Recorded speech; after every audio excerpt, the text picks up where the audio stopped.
everybody. How's everybody doing tonight? Welcome to the House of Flux. For those of you who are returning, welcome back to the House of Flux. Tonight, I am joined by the lovely Chandler. Hello, Chandler. How are you? Flux. I'm wonderful. Thank you so much for having me at your lovely house. Isn't it Beautiful. nice here? It's very cozy. Very very cozy. Nice. It's very relaxed. I love it here. Okay. What's up, everybody? How's everybody doing? Oh, we got a member chat already dropping in. Jason J, member for 1 month. What's up, my 1 month mocha deck? Nice. Narf. What's up, my dude? Yeah, I'm pumped because it's one of those shows where it's like the topic. I'm gonna throw my disclaimer out. This is my new disclaimer. It's something I've been saying. Welcome, everybody. I am but a mere jester. Everything that I say... Oh, wait, no. I already messed it up. Because I've only said it a few times, but I'm working on it. All right. Take two. I am but a humble bard. Everything that I say is in mere jest and should not be taken seriously. If you take what I say seriously, I reserve the right to make fun of you. Oh, I love that. That's really good. Right? That's fantastic. Right? That's a good I'm line. But a humble, and that's what I tell everybody. I am but a humble bard. I am nothing but an entertainer. And a joke. Don't take me seriously. I love it. I love it. It's really good. What's up? We got AP in the house. Mexican Vader. What's up, dude? Marloca. It's been a minute since I've seen you. Welcome back. Hello, lovely ladies. Well, hello. Member for 4 months. Thank you so much. But it's like it's been a minute since I've seen you here. So I'm glad that you're hanging out tonight. What's up, MLS? That is different. Yeah, Michigan Law Show apparently has rebranded as Making Law Simple. Same acronym, different words. I have not gotten a chance to ask him about this. I'm curious. I thought we did a poll, and I really I had a good one. I don't remember what it was, but it was funny. What's up, MLS? Brandon was calling him Mexican Law Show earlier, and I don't know why. Oh, I did hear that, and I was like, wait, is that a real thing? This is what happens. If you miss one of David's streams, you miss a lot of inside jokes. I came on one day, and they were calling him a David with like 2 E's, and I have no idea where that came from.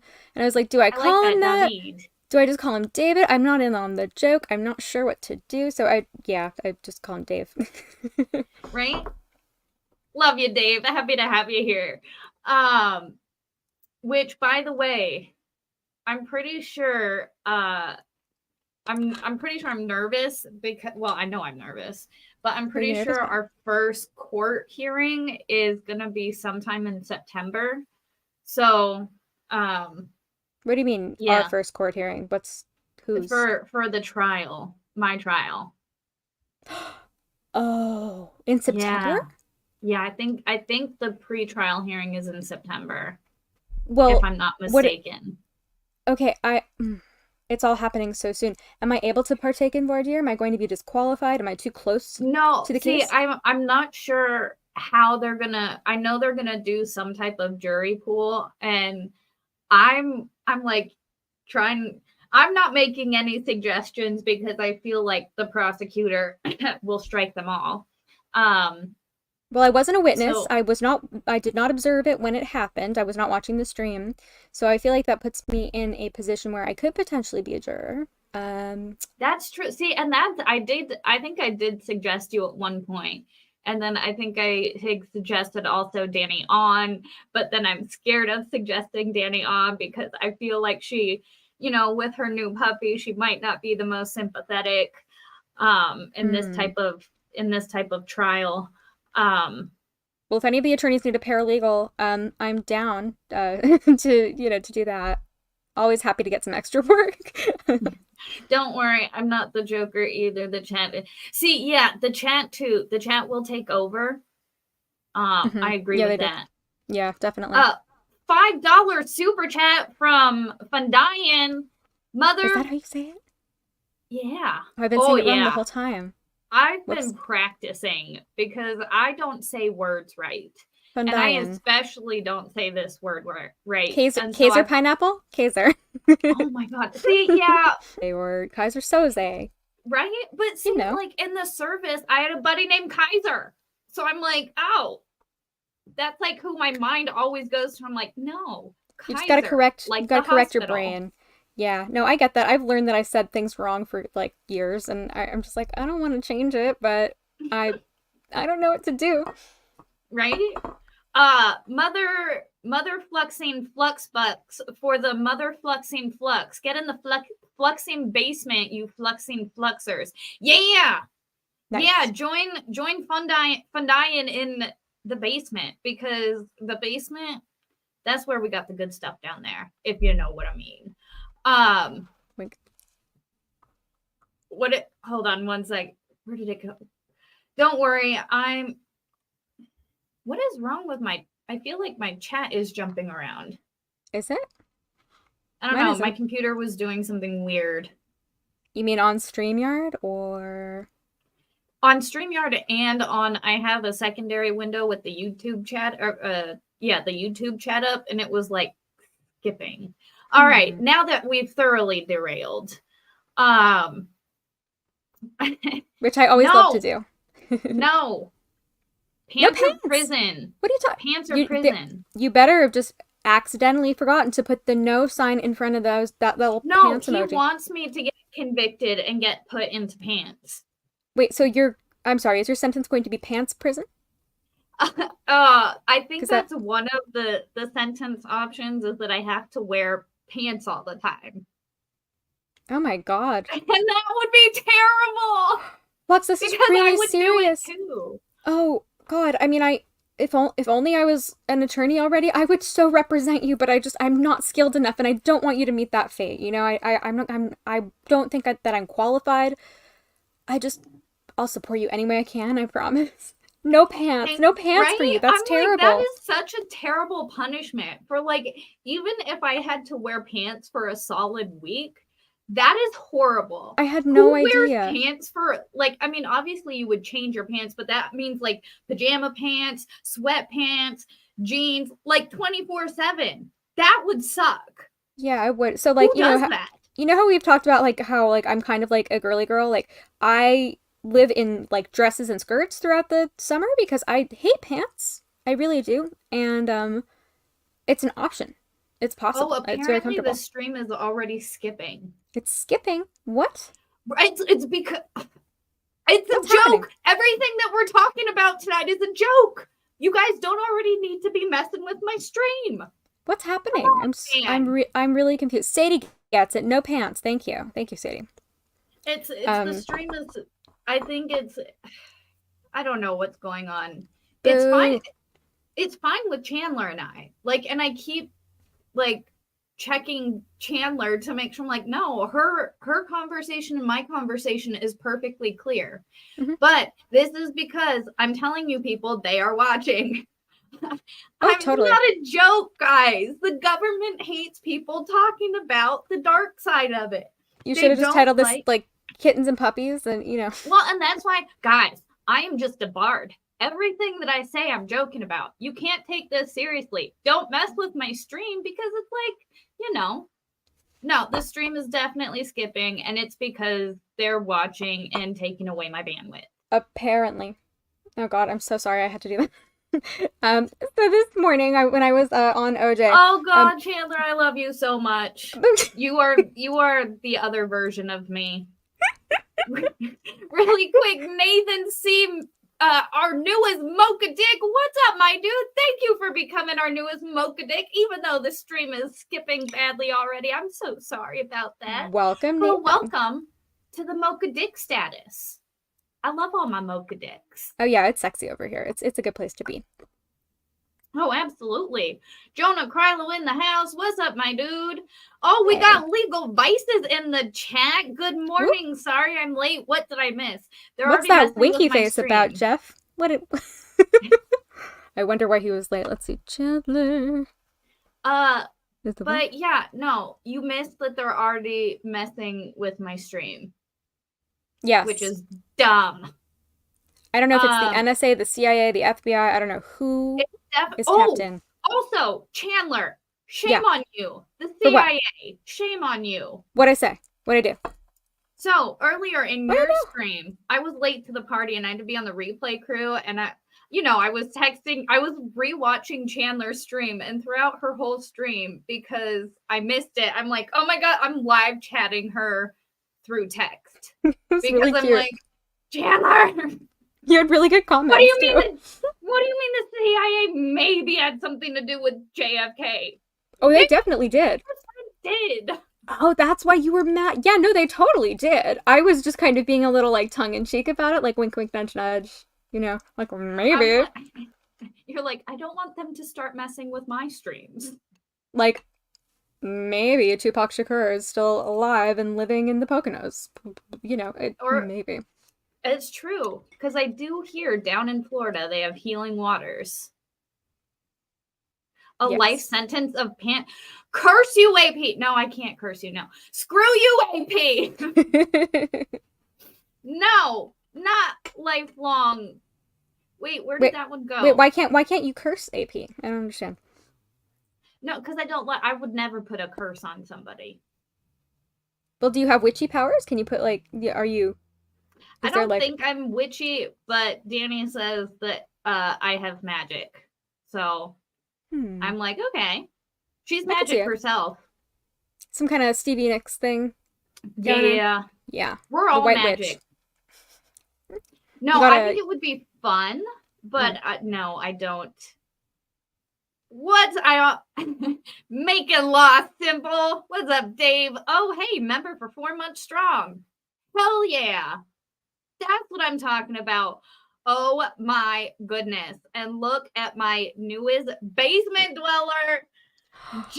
Jeff, shame on you. You weren't a member before. Made it to the basement. What's up, Jeff? You didn't have to do that. I love how positive you're so positive about it, and I'm just like, this is not real, damn it. Oh my goodness. That whole thing is terrible. But do you want to tell them, or are we going off on too many tangents? I just I know, right? LMAO already cursed. That's another one on AP. I would never curse you. I'm just gonna say, I was almost gonna say fuck you, but I wouldn't do that either. Sorry, married. But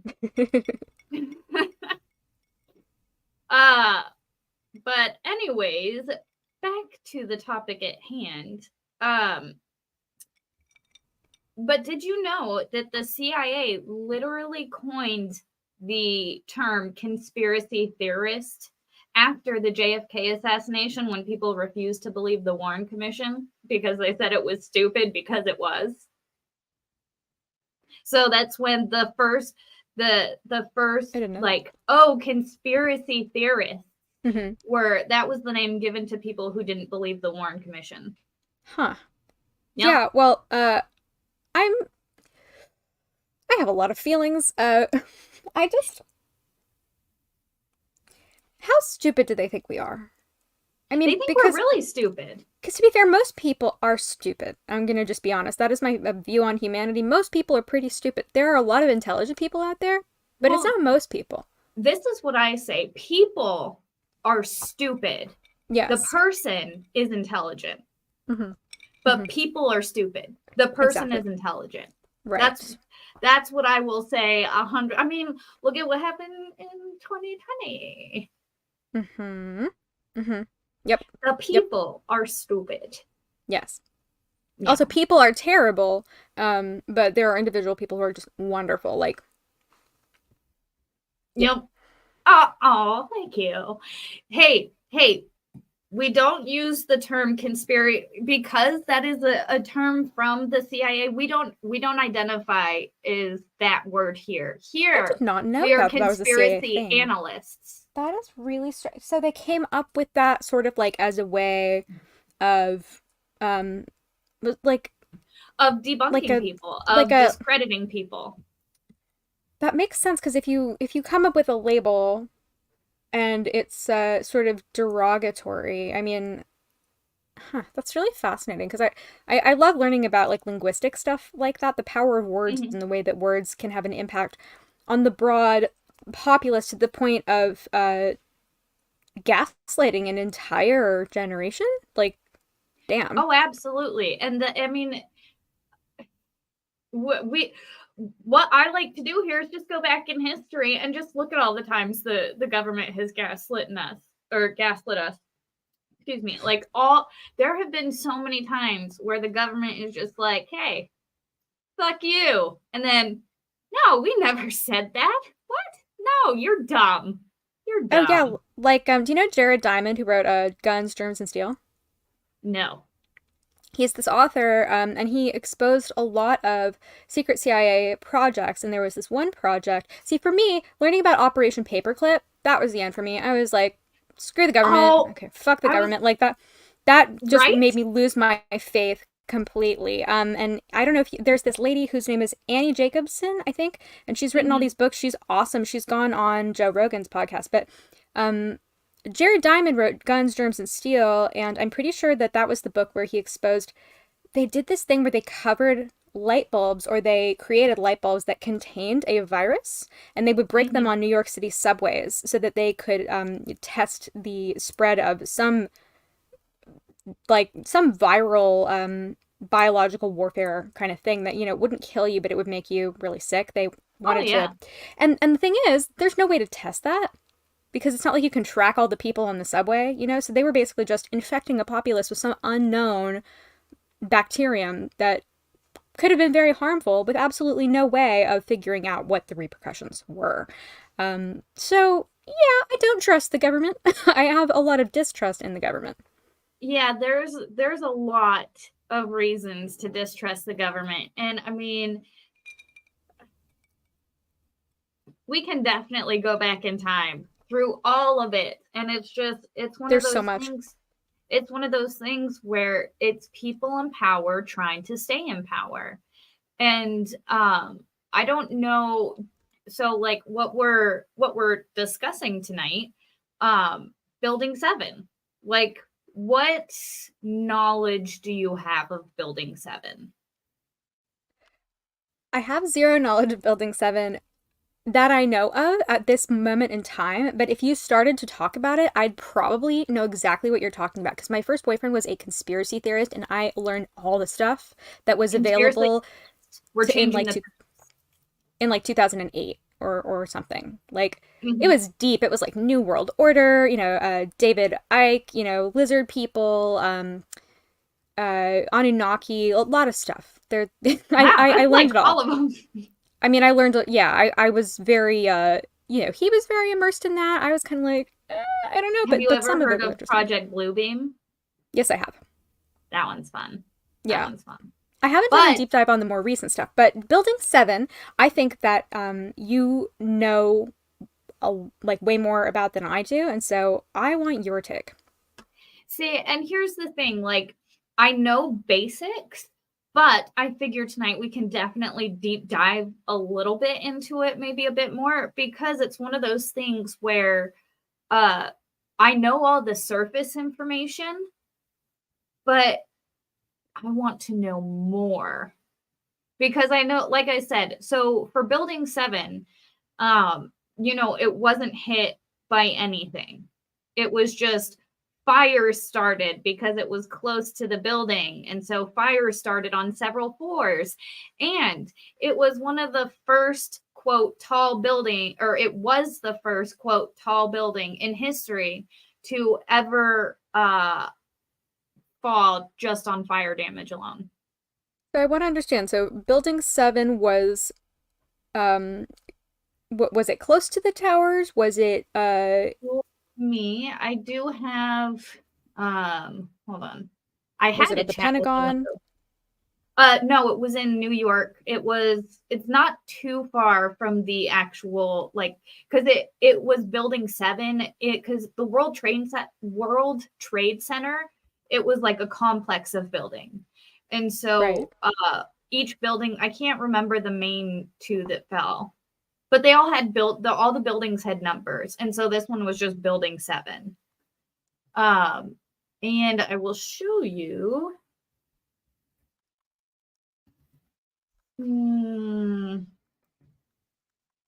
Okay. Let's see, where was it? Okay, and while you're pulling that up, I will be right back. I just need to go grab something. Yes. I am trying to find it, my friends, but for some reason I did have a window of it, but now it's gone because I had to close a few windows because it started skipping on me. There we go. Location.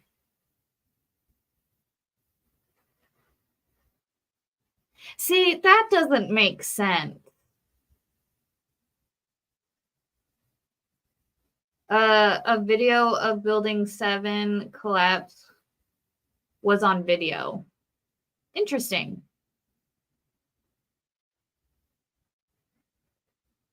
Why am I having a trouble finding a map? Okay.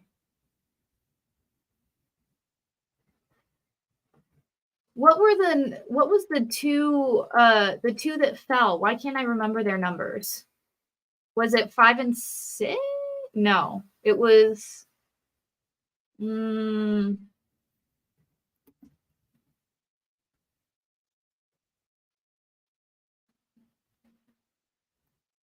muted. I'm like, I don't know what you're saying. I was saying all this. I'm not aware of any other towers than just those two, because I don't know anything about the World Trade Center's layout before it was. So here, let me pull this up for you. Yeah. So okay. So it was Building 1 and 2. That's what I'm saying. Mm-hmm. Okay. So here you go, Chandler. Let us present the window. Oh, this is a tiny ass limit. Let me make it bigger first. That's what she said. Sorry. Or you said. Zoom, zoom, zoom, zoom. Let's not be heteronormative here. I'm sorry, I couldn't help myself. Well, straight people always joke about being gay, so I can joke about being straight, right? Absolutely. So can I just say this? I'm sorry. Go ahead. I was just going to say that this pear vodka is one of the worst things I have ever consumed in my entire life. It's terrible. That's all. Moving on. Yeah, the cucumber vodka wasn't so great. I think if like I said, I'd have to have it chilled over ice. Because it was like, just give me straight up plain vodka. I want that alcohol burning my throat. Like, let it just burn my soul and clean everything on the way down. That's why I love vodka. Yeah, totally. I mean, I loved the whiskey that Jeff had. I will probably, I don't know, the next time I'm going to drink whiskey that's that fantastic. If there is a Brandon out there who wants to come and pay Flux for shots, please come. We will have a lot of fun.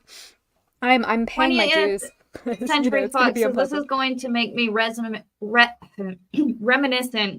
and forlorn, but I appreciate you for streaming about this and your courage to do so.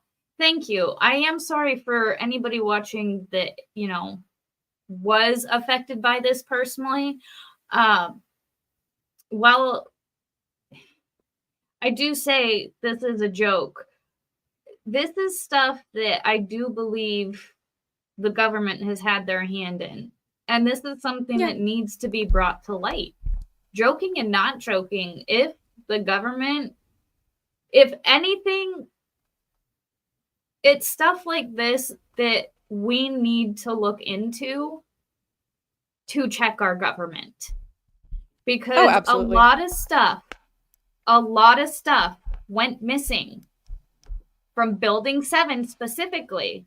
What do you mean? Was supposed to be released to the public. Wait, missing? That due to the collapse of the building, a lot of documents were destroyed. Oh. A lot of very bad documents that would have made a lot of people very angry and would have had a lot of people thrown in prison and possibly worse. However, due to the collapse of the building, all those documents were destroyed. And I do believe it was $2 billion that went missing. And a lot of the documents were supposed to be released, about $2 billion that went missing. And were no longer able to be released to the general public due to them no longer existing. That's remarkable. So, yeah. So the fact that Building 1 right here, why is this? Okay. Anytime I try to put my cursor over Building 1, it just goes to BBC. which we all know what that means. Bitches be Yes. crazy. Yeah, exactly. Like ACAB stands for all cats are beautiful. What? ACAB? I don't know what that means. Oh, well, it's all cops are bastards, but it's like a really like lib kind of thing. But I prefer all cats are beautiful. I like that. I like as an alternative. Yeah. Yeah, hashtag Building 7. I know nothing. See, and that is the thing. Nobody really knows about Building 7. I don't. I'm learning. Except that it is all the way up here, furthest away at the top of the complex. And buildings 1 and 2, I don't like that it's not letting me put my cursor over the damn numbers. But anyways, you guys get it. 1 and 2 were the 2 buildings that collapsed. 7 was hit by multiple fires that broke out on multiple floors that burned so intensely and immensely that it collapsed the entire building and destroyed everything. Was there ever a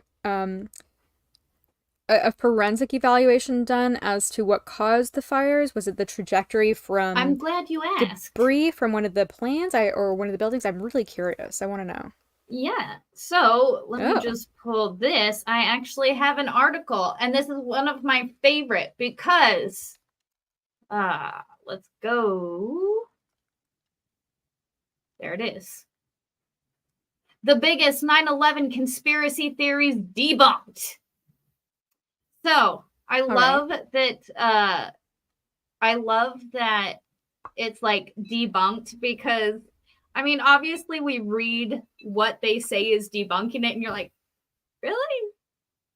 Really? That's your debunking theory? Okay. Well, let's get into it. What do we got? We are finding the bit about Building 7. There we go. The mystery of Tower 7. World Trade Center 7. That's what it was officially called. Was a 47-story skyscraper that collapsed hours after the Twin Towers fell. When WTC 7 collapsed, it looked to many, including experts observing on the day, that the building had been brought down by controlled demolition. So that's your first problem, is that people on the initial immediate aftermath were like, oh, this looks like controlled demolition. Hey, guys, controlled demolition. Yep. But later, once they all get their story straight, it changed, but whatever. This, according to skeptics, is further evidence that 9/11 was an inside job. And this is what I'm saying. I'm not saying that it was fully an inside job, but I'm saying maybe some people just turned a blind eye. I don't know. This is why we look into things, because we want to know the truth about it. Well, considering the fact that I'm pretty sure there was a story that like one of the terrorists was bragging about wanting to commit a terrorist act, and then he like left his Quran and his passport at a bar after speaking loudly, about this in front of a lot of people. Like, that's a little bit sketchy. It's a little bit suspicious. It's a lot of bit sketchy. There are a lot of things that I doubt. I mean, if you go up to pretty much any millennial and you ask them, like, did George Bush let 9/11 happen? Like, all we have to do is watch him, reading My Pet Goat and doing nothing for like 5 minutes, to understand that this is certainly not something that America handled very well. Let's just put it that way. Were we able to, go and start a war because of it and get some oil? Yep, well, think of how good it was for the government. They got the Patriot Act after this. They got the right to search every American and to spy on every American. And this was good for the government. I don't care what you say. The government, the people in power, the government got a lot of things out of it. Yep. Joseph You won't measure that shot shot glass, you coward. Is this the right place? Yes, this is the right place. Also, you won't measure that. Joseph, you won't measure that shot glass, you coward. Everyone starts at 50 as long as she can accept a harsh reality. I'm here. See, but that's the thing. I'm like, I don't know. I don't know. All I have is that cucumber vodka. And it's like, ugh. Yeah. Who wants to drink cucumber vodka? Well, I have pear vodka, and I'm somehow suffering through it. I'm only on, like, the first shot, and I'm really struggling. But for you, if you wanted, I would take the shots for you, and you could get the money. If you want to do it that way. I mean, I might take a shot or two with you, if that happened. Okay. I'm down for whatever. As long as you could take, like, at least half of them. Like I said, I'm only good for, like, 1 or 2 shots, and then I'm like, I gotta work in the morning, and, like, you know? Yeah. I got a sidebar in the morning, and pretend to be Elaine Bredehoft, so that'll oh my god, that is amazing. Those sidebars are so bad. I've always drank, I just have never drank on stream. Never, not once? No, I think I've drank on stream a few times, but I'm not like a huge drinker. Like I say, I prefer the ganja because it's much better for you health-wise. And hangovers suck. Hangovers Who do likes suck. Hangovers? No, like, I mean, when you get over being high, it's much better to come down from being high and then not be, nauseous and vomiting and migraine all. I mean, like, I didn't drink for 3 years because of my migraines, and then I got into law tube, and then I started drinking again, and I was like, this is really fun. I really like it. But that's the thing, like, I will drink. I mean, in Houston, I love sitting and having drinks with people. I'm not like a shot taker, I guess. That's it. Well, I'm not a shot taker. Huh? The whiskey was like sippable whiskey that Jeff brought. It was beautiful fantastic. Whiskey. I can't remember. Yeah. I wrote down the name of one of them. I know we tried a couple of different ones, but that was beautiful to share between friends. Perfect, amazing, excellent choice. Oh yeah, it was awesome. But I will say I do drink. I'm just not a shot taker, and I'm not a frequent, like, I'm gonna sit down and have I did back in the day. I used to drink heavily, but that was back when I was in the service. And then I'm like, I can't do this anymore.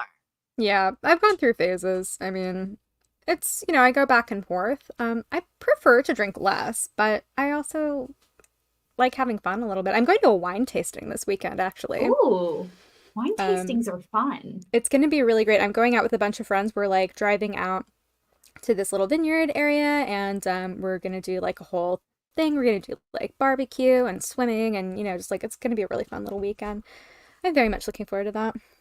Dalmore 18. Yeah, I wrote that down. That was amazing. I was like, well, shit, if every alcohol was like this, well, damn, we'd all be alcoholics.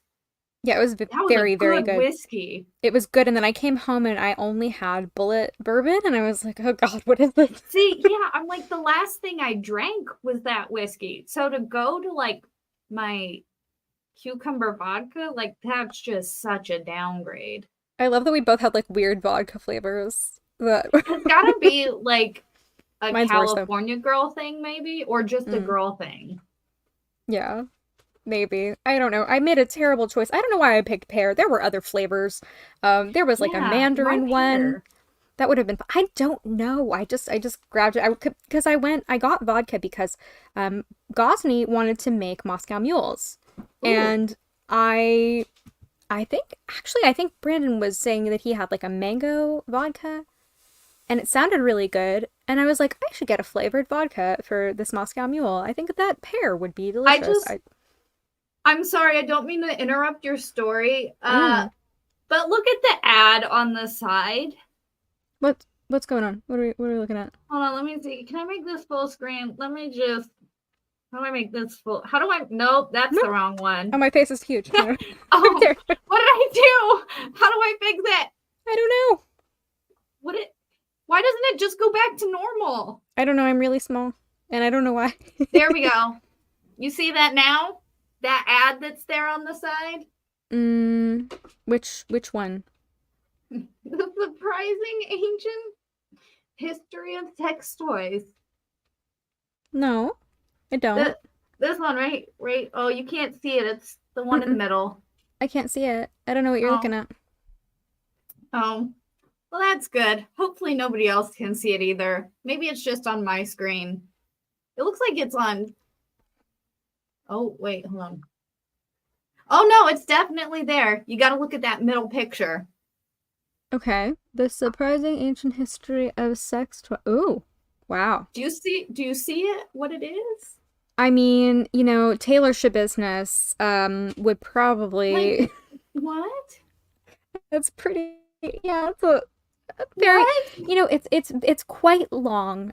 I don't know if anybody needs that length. And it's not like I can even read this article without it being right there. You've got to have a really tall vagina to. And we're talking about 9/11, people. I mean, this is just very inappropriate advertising. Right? This is a solemn and somber occasion. I don't understand. I can't even read this article. Yeah. Can we get through? Maybe. I can't even put anything in front of it. I don't know what to do. Make it smaller. Okay. It's not working. Well, we all know that it's there. Maybe we could just read the first part and then scroll down. Oh wait, yeah. Yeah. Okay, I don't know if it stays there. Oh no, there's another one right there. Oh, that's another. God. Look at that. It's riddled throughout the. Wow. Maybe if you zoomed in on the text and kind of like scooted it to the side. That's what I'm gonna do. Let's see. All right, let's see if this works. Okay, hopefully it doesn't make it huge. God. Oh, it went. I lost the part of the article I was at now. Okay, wait. I have to go back to this link. Okay, here we go. All right, cool. No more articles. Jeff. Come on. The funny thing is, those sidebar ads are based on your browser history. Are they? Because I don't remember looking up ancient dick.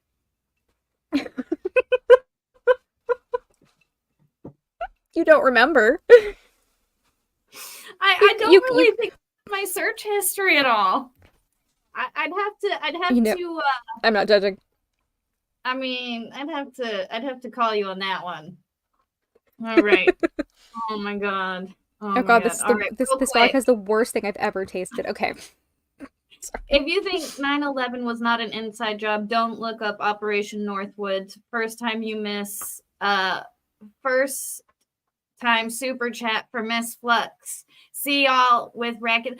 What's up? Thank you so much for the $5 super chat. I appreciate that so much. Yes, I'm still trying to get the time off. It has not been approved yet at work.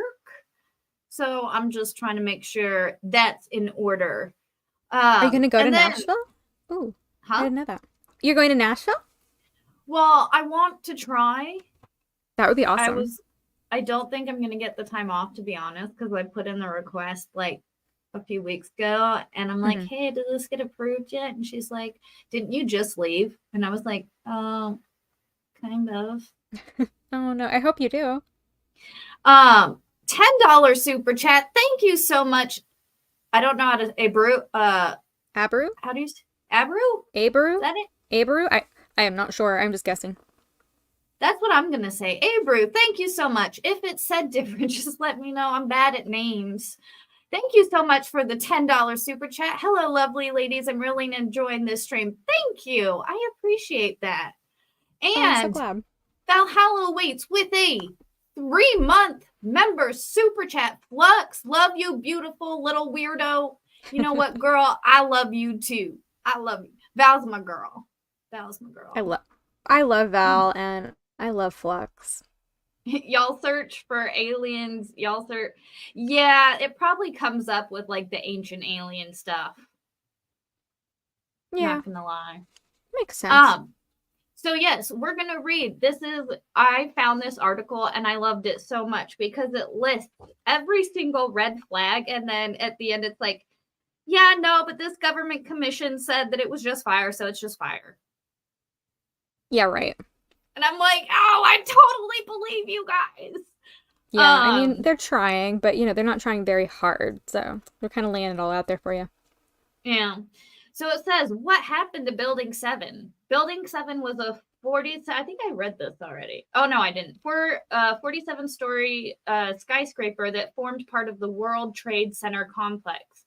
Although it wasn't hit by a plane on September 11th, 2001, it was heavily damaged by debris that fell from the North Tower. Fires broke out on multiple floors of this structure, and at 5:20 p.m. on that world-changing day, many hours after the Twin Towers fell, Building 7 collapsed. Hold up. Wait a second. Fires broke out on multiple floors from falling debris? So, yes. I'm trying to imagine what would cause a fire on the internal level of a floor from falling multiple debris. Multiple floors. No. I mean, we maybe all like we all debris watched. Coming flying through the windows. It seems a little bit far-fetched. Also, I think I'm gonna switch to mezcal because fuck this. It's much better. But that is entirely preposterous. I do not buy that spontaneous fires just broke out on multiple floors. That makes no freaking sense. None. It was debris that fell from the North Tower. So yeah, okay. Sure. Where did it go? Sure, Jan. Where did the map go? There it is. Okay. So, it's making me do this. Okay, hold on. Let me grab this other screen. Oh, it just took away my other screen. Boo. Right? I feel like StreamYard is messing with you tonight a little bit. It is. It's not StreamYard. All right. So, this would be number 1 would be the north building. So debris from building number 1 fell onto building number 7 causing fires on multiple floors. So what was there a height difference between the two buildings? Because I know buildings 1 and 2 were the tallest, right? Yeah, 7 was only 47 stories. So only 47 stories, but the other ones were like, I don't know, like way bigger. So it had to have been falling like from like an angle where it. So if like the wind was blowing north, it would just, I guess, debris.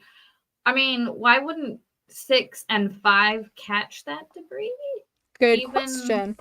They were in the path. I mean, well, I don't know how tall buildings 6 and 5 were, but I'm very suspicious of this and I don't trust it at all. Just like I don't trust this vodka. I'm gonna go grab my mezcal, and hopefully there's enough in there to fulfill my shot quota. Oh, yeah. Wait, what? Undisposable fee income in chat? Come on now. Wait, what? What did I miss? Did I miss one? I didn't miss one.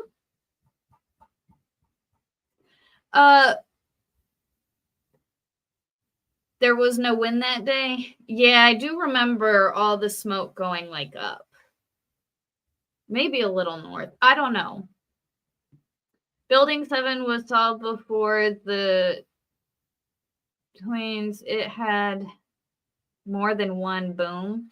See, yeah, but as soon as Chandler gets back, we'll keep bringing down the article. Well, that's all debunked. Because they said so. It doesn't make sense to me. Who sends you $50? Did you send me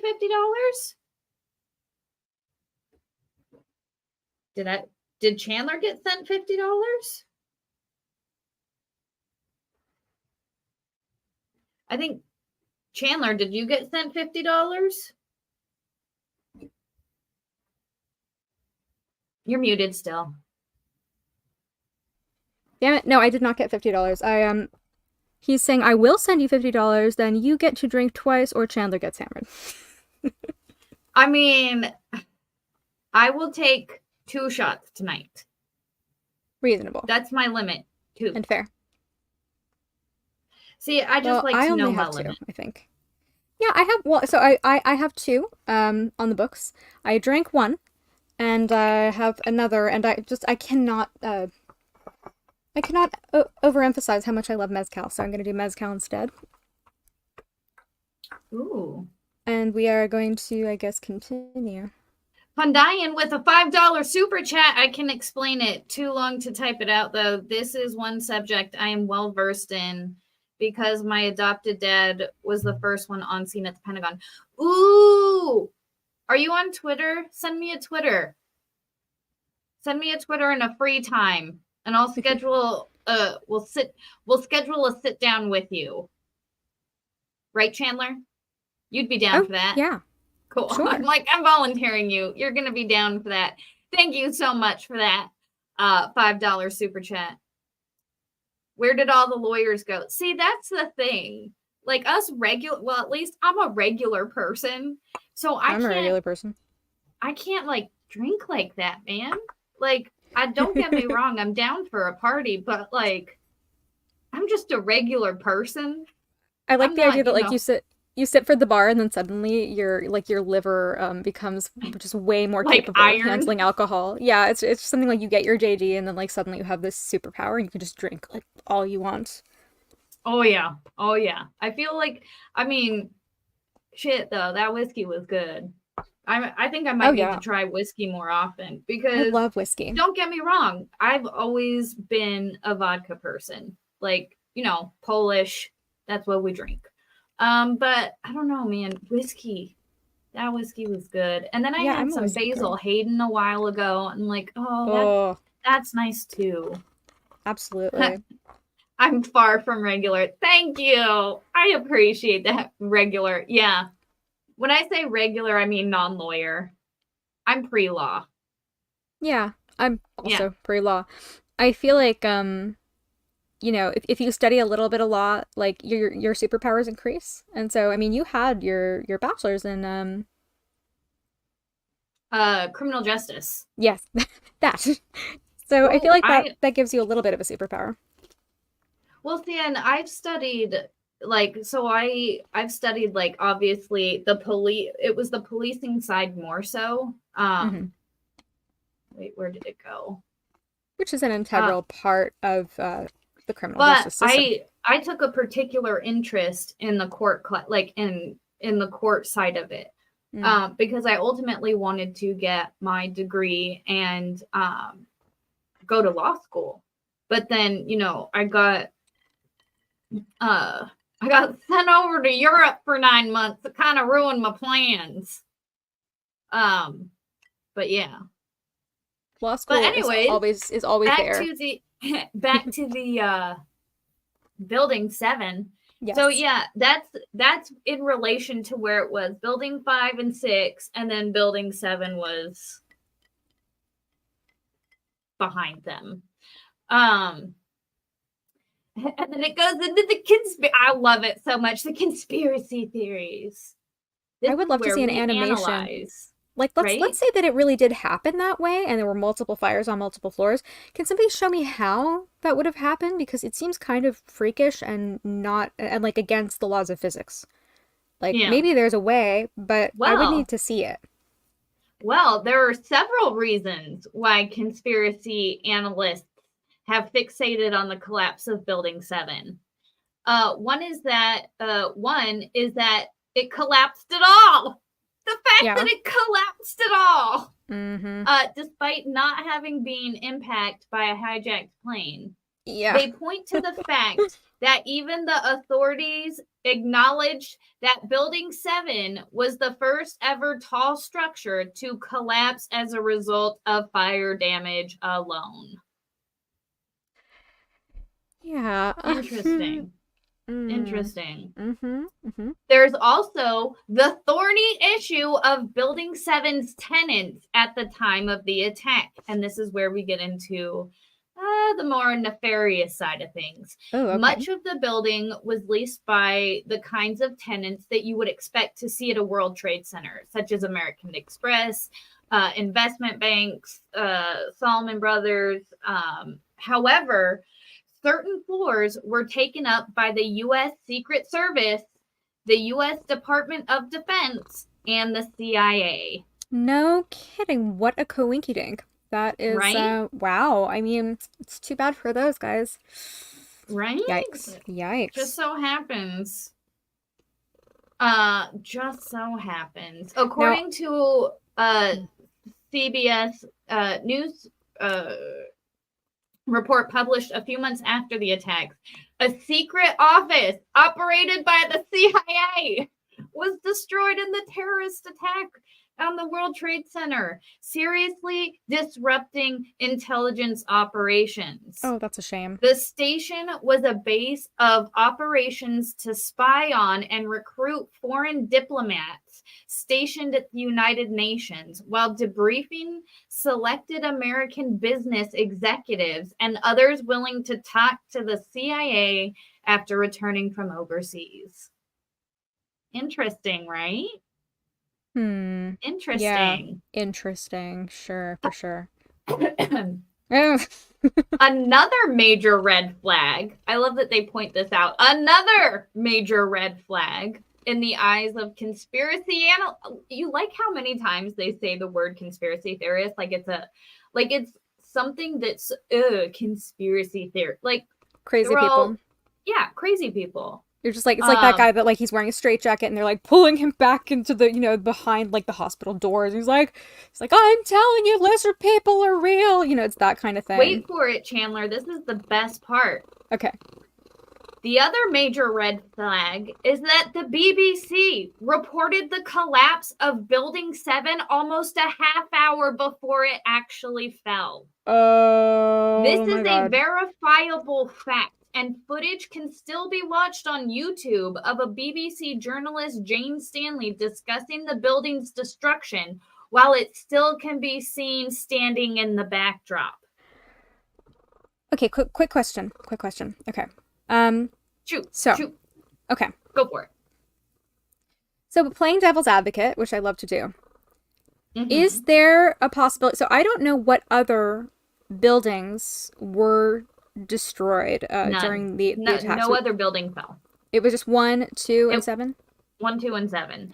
There are other buildings that were like hit by debris and like, smashed up and stuff. And like under the buildings, but not like collapsed like this. Because there are sometimes in news reports where, information is misreported. But this seems like a pretty egregious oversight if you can see it visibly behind the woman. That is fact-checking 101. It is, your eyes are, if your eyes are working. However, when there's a narrative out there. That is sus, really sus. Don't forget see, and it's not billions. I stand corrected. I think it was $3 trillion. That mysteriously disappeared from the Pentagon the day before this happened. And the part of the Pentagon that was hit was the financial department. If you look into, so the one in Building 7, it was $2 billion, but that was on something else. And then this was the $3 billion from the Pentagon that went missing. So yes, in both cases, there are heavy financial losses that were supposedly supposed to come out and be explained that happened to get exploded. I remember now, I watched this documentary called Ring of Power, and it was something that was made, it was like really like old-fashioned. Are you familiar with that? Do you know about it? Well, I think of Rings of Power, the Lord of the Rings thing. Yeah.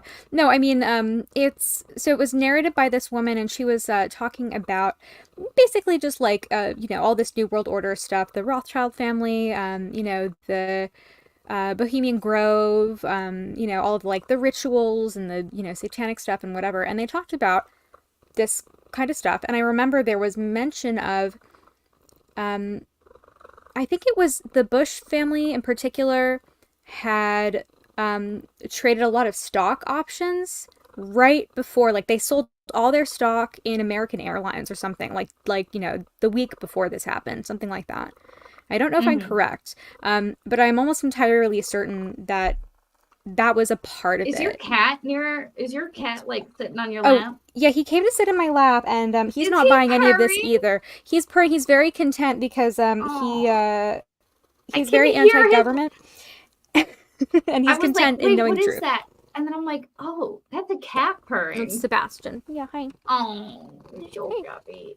Hey, yes, I do want to correct. Like I said, the buildings like under it were like crushed and smashed, but not how Building 7 collapsed. Like I said from the distance.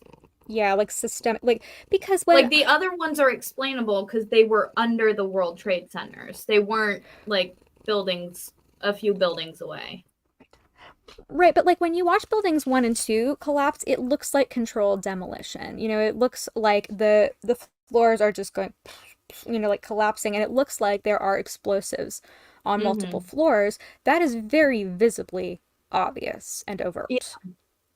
I know, I'm sad that I wanted to hear the purring. Oh, you did? Oh, Basti, come provide some ASMR. He'll come back. He's like a little boomerang. He loves to cuddle.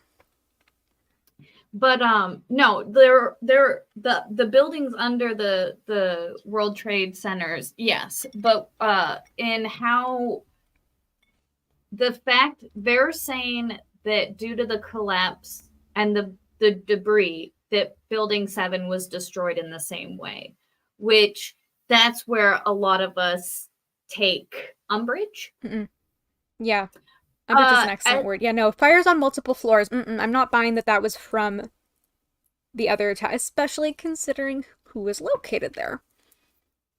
That's true. Camelot in the house. What's up, Camelot? Chandler is always on the show. She's like, see, at Matsuri, we found out that we're the same person, but she's like the girly version of me. True. So it's kind of like, it's like just having me and then girly me. Well, I'm always Chandler, on a show, and then, but not your show, Camelot. I haven't been on your show yet. Maybe one day. One day. Camelot will be on my show next week. Guys, I'm going to have Camelot on Fluxxing Around next week. So make sure to tune in because that's going to be crazy. That's going to be, I feel like he has the type of energy that I feel like we would just feed off of each other and get more and more hyped and just keep getting hyped until there was no end to the hype. I like that. That sounds excellent. Quite excellent. Yeah. I'm looking forward to that. Come by next week because Camelot is going to be on and we're going to talk about all sorts of fun things. That's on Thursday, right? I think you mentioned. Yes, next Thursday, next episode of Fluxxing Around, which I'm super excited because I was watching his show. I don't remember. It was one of the nights a few nights ago, and he was talking about the vid, and I'm like, oh my god. Because you guys need to do a stream together. You need to. I'm looking forward to it. It's gonna be so much fun. Lefty Lowell says, fight milk next week for fun. Oh god, no. Oh god, why would people? I don't understand why people like White Russians. And I mean the drink, not actual White Russians. I mean the drink. Why would anybody like vodka and milk? That seems horrible. No, yeah, I mean, I respect the dude. That seems just terrible. I respect Jeffrey Lebowski, but unfortunately, his choice of beverage is just not something that I can understand. Now, I've mentioned this before. The Big Lebowski is my favorite movie of all time. I thought it was in Always Sunny. What? Fight Milk? Yeah. Fight Milk is in Always Sunny. Yes, that is the origin. Oh, okay. And I loved watching Jeff drink Fight Milk for the first time. He thought it was bless Jeff's heart. He thought it's just like a poor man's eggnog, right? I watched him drink it, and he was like, "That's not like eggnog." It was my favorite moment. That was the first Fuck It Friday that I was ever invited on, and it was absolutely fantastic. And that moment was to die for sure. But also, thank you. So I don't know if I said thank you. Thank you for the $5 super chat. I don't know. Probably not. I don't know. It'll have to depend because. Oh, okay. I got confused. I gotcha. Yeah, I can't get behind milk and vodka. I don't think I can support that ever. I can't. Like, people who drink like a glass of milk are just like serial killers. Like, I don't understand. Why would you drink a glass of milk? What's wrong with you? Yeah, No. I No, see, and never.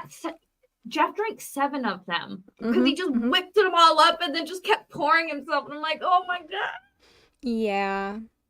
Well, Yeah, see, and that's the thing. Like, so I when I was like 14, I developed lactose intolerance, and like I couldn't eat ice cream anymore, and I had to stop drinking chocolate milk. oh. Um,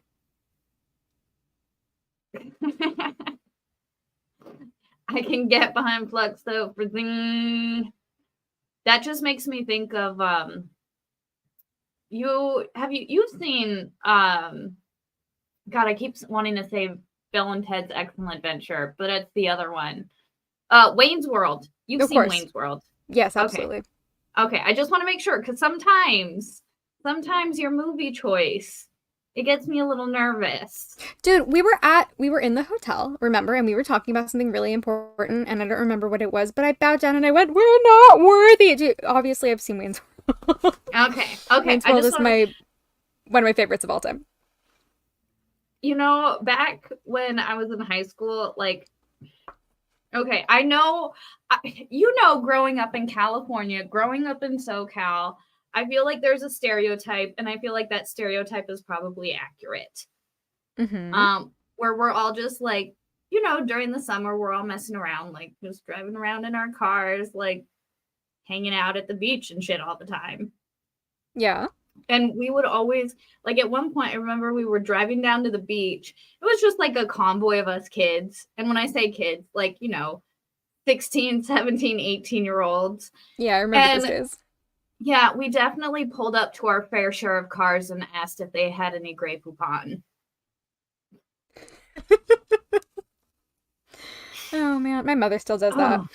It's really embarrassing. Funny. And I still to this day have to rock it. Like anytime Bohemian Rhapsody comes on, like pardon me, sir. I just have to like headbang. Like, oh man. Oh man. I love Bohemian Rhapsody. I have to sing along to like every single lyric, which is a lot of fun. Can I tell you something that you can't tell anybody else? Mm-hmm. Like you just can't tell anybody else. It's just gonna be our secret. Yeah, just tell me. Mrs. Flux hates Bohemian Rhapsody, and I can never listen to it with her because she hates that song so much. No. Yeah. I can never. It's like one of the most depressing things. Oh, man. Did you know this before you married her? No. Oh, dude. Yeah, I know. I'm just, first of all, I'm so sorry. And second of all, I can relate. There was somebody I wanted to marry. And I found out after I had fallen in love with him, one day he just goes, "I hate the Clash." I'm like, "What?" He's just like, "Yeah, I hate Joe Strummer. That guy's voice is so annoying." I'm like, "Okay." Okay, wow. I'm glad I know this.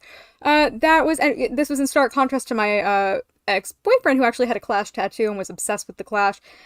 And I was like, "Can I make you a playlist, of punk music so that maybe you can change your mind?" Like, he was like, "Well, I've only listened to Rock the Casbah and that, and Magnificent Seven, and they both suck." And I'm just like, "Okay, I'm gonna show you some other songs, and you're gonna be patient, and I'm gonna put some other punk stuff on there, and you're gonna tell me what you think." So I turned him a little bit, but he's like, "I still hate his voice." But, he listened to Somebody Got Murdered, and he was like, "That's a good song." And I got him to like some other punk stuff. So, overall success. Grateful I did not marry him though. That would have been a disaster. Well, I mean, like, that's the only every other song we jam out to.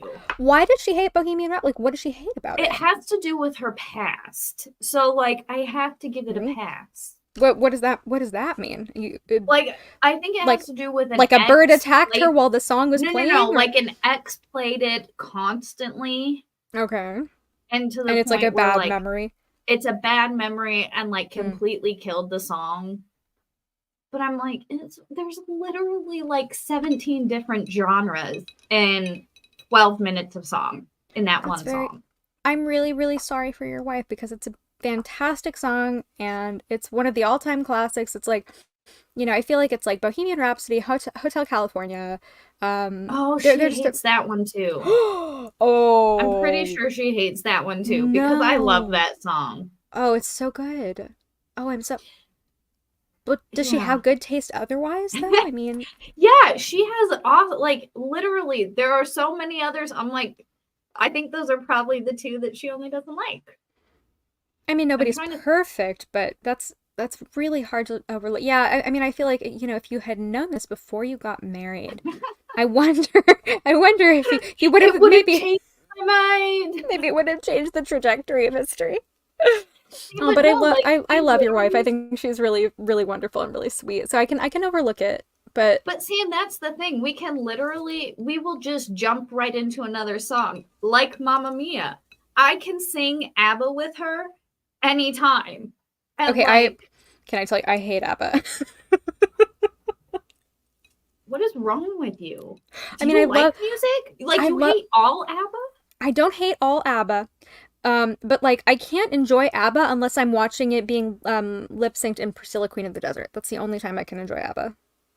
Why? I don't know. It's such fun music. It's fun, but I don't know, it's just not my genre. It's like a little bit too it's too poppy for me. I like darker I like I things with like I like punk a lot. I'm I not get like that. I'm not really I get like that. I do like some pop, but I mean, I kind of more gravitate towards like classics, like I love Fleetwood Mac, I love like classic rock, alt rock, Oh yeah. I mean, but pop punk is really my genre. I can do pop punk. I could do like Blink 182. Um Ooh. Oh, I'm down Blink with 182 is I'm good. really down with like that See, era. but I have I'm not saying I have the ultimate taste in music, but I Hmm. literally have everything on my playlist from like the Andrew sisters to like, you know, DMX and Alice Cooper and all of that. I think it's important to have eclectic taste. I have really eclectic taste. I like a lot of different genres. We should like compare music sometime. It would be fun. Definitely. I'm mad you don't like ABBA. I mean, okay, I don't like hate ABBA. I maybe I'm being a little bit dramatic when I say Have that, but you heard the song? Like my one of my favorite songs is Money, Money, Money, Money. Because she's literally singing like if I had money, everything would be awesome. I mhm. gotta find myself a wealthy man. And starts talking about like if she can't find a wealthy man, then she has to go to like Monaco and bet to get money because like it's it's funny. When I think of when you mentioned that I can only think of the Pink Floyd song. Oh my god. There's a Pink Floyd song? I've probably heard it. Yeah, I don't know if it's called Money, if that's the title exactly, but if you've ever done Dark Side of the Rainbow, where Mm. you know, like you put on the Wizard of Oz and you start Dark Side of the Moon at the exact same time, you turn the volume off. For anybody who's never been 16 before. Um, but 16 there's in this part, California. yeah, and then there's this part where that song comes on and it's just everything is like perfectly timed and perfectly synced up. And I distinctively remember going, whoa, dude, no way. Yeah, like a very Right? distinct point. So yeah, mind blowing for How sure. I I love take I like mashups are one of my favorite. Like, you know the song who can say where the road goes, where the day flows, only time. Who sings that song? What is that Enya. song? But It's they Enya. mash that song up with it's called Crunkin' Time and they mash it up with like It's by uh Enya, no? Isn't it Enya? yes, yes. I can't think of the Who song right can say now. where the road goes? But Yeah, it's like that haunting. they mash it up with a rap song and I can't think of it right now. And I'm so mad, but the mashup is called Crunkin' Time. And it is like one of the most beautiful mashups that has ever been. Oh, I'm curious about this. Actually, I'm actually gonna find it right now. I don't care. I love Do this it. song. Go Oh for god. it. Oh, and Oh by the my way, I god, put in the everything is in private Zoom chat. now. I put Huh? that thing in the private chat that I had mentioned earlier, the Rugrats title Ooh. card, that I just thought was really funny. I'm gonna have to Just look because it fits with the for theme. all But no, right, I real want to see quick. this. Because it's so good. All right, here we go. Hold Oh, on. I'm Let down. me hold this. I know, and I'm gonna get hit, but it's worth it for the moment. Do it. Because I love this. Do it. We're gonna go boom, boom. Here we go. It's like my favorite. No, there we go. Where the day flows, only time. Who can say where the road goes, where the day flows, only time. Shake that body, say the motherfucker grill. Get with it, get loose with it. I said let Bruce do it. Get with it, get loose with it. Like Shaw said let Bruce do it. Yeah, say that real fast. Say that real so good. Oh my god, I love that so much. Oh wow, it's so, oh my god. That's something. That's definitely something. Yeah, it's so weird. It's on my playlist for work. It never occurred to me how similar that this Enya song is to Julie Cruz, who like she's the singer, like she did a bunch of stuff in, I think it was Twin Peaks Fire Walk with Me. And she was, like she did a lot of soundtrack stuff for David Lynch with Angela Badalamenti.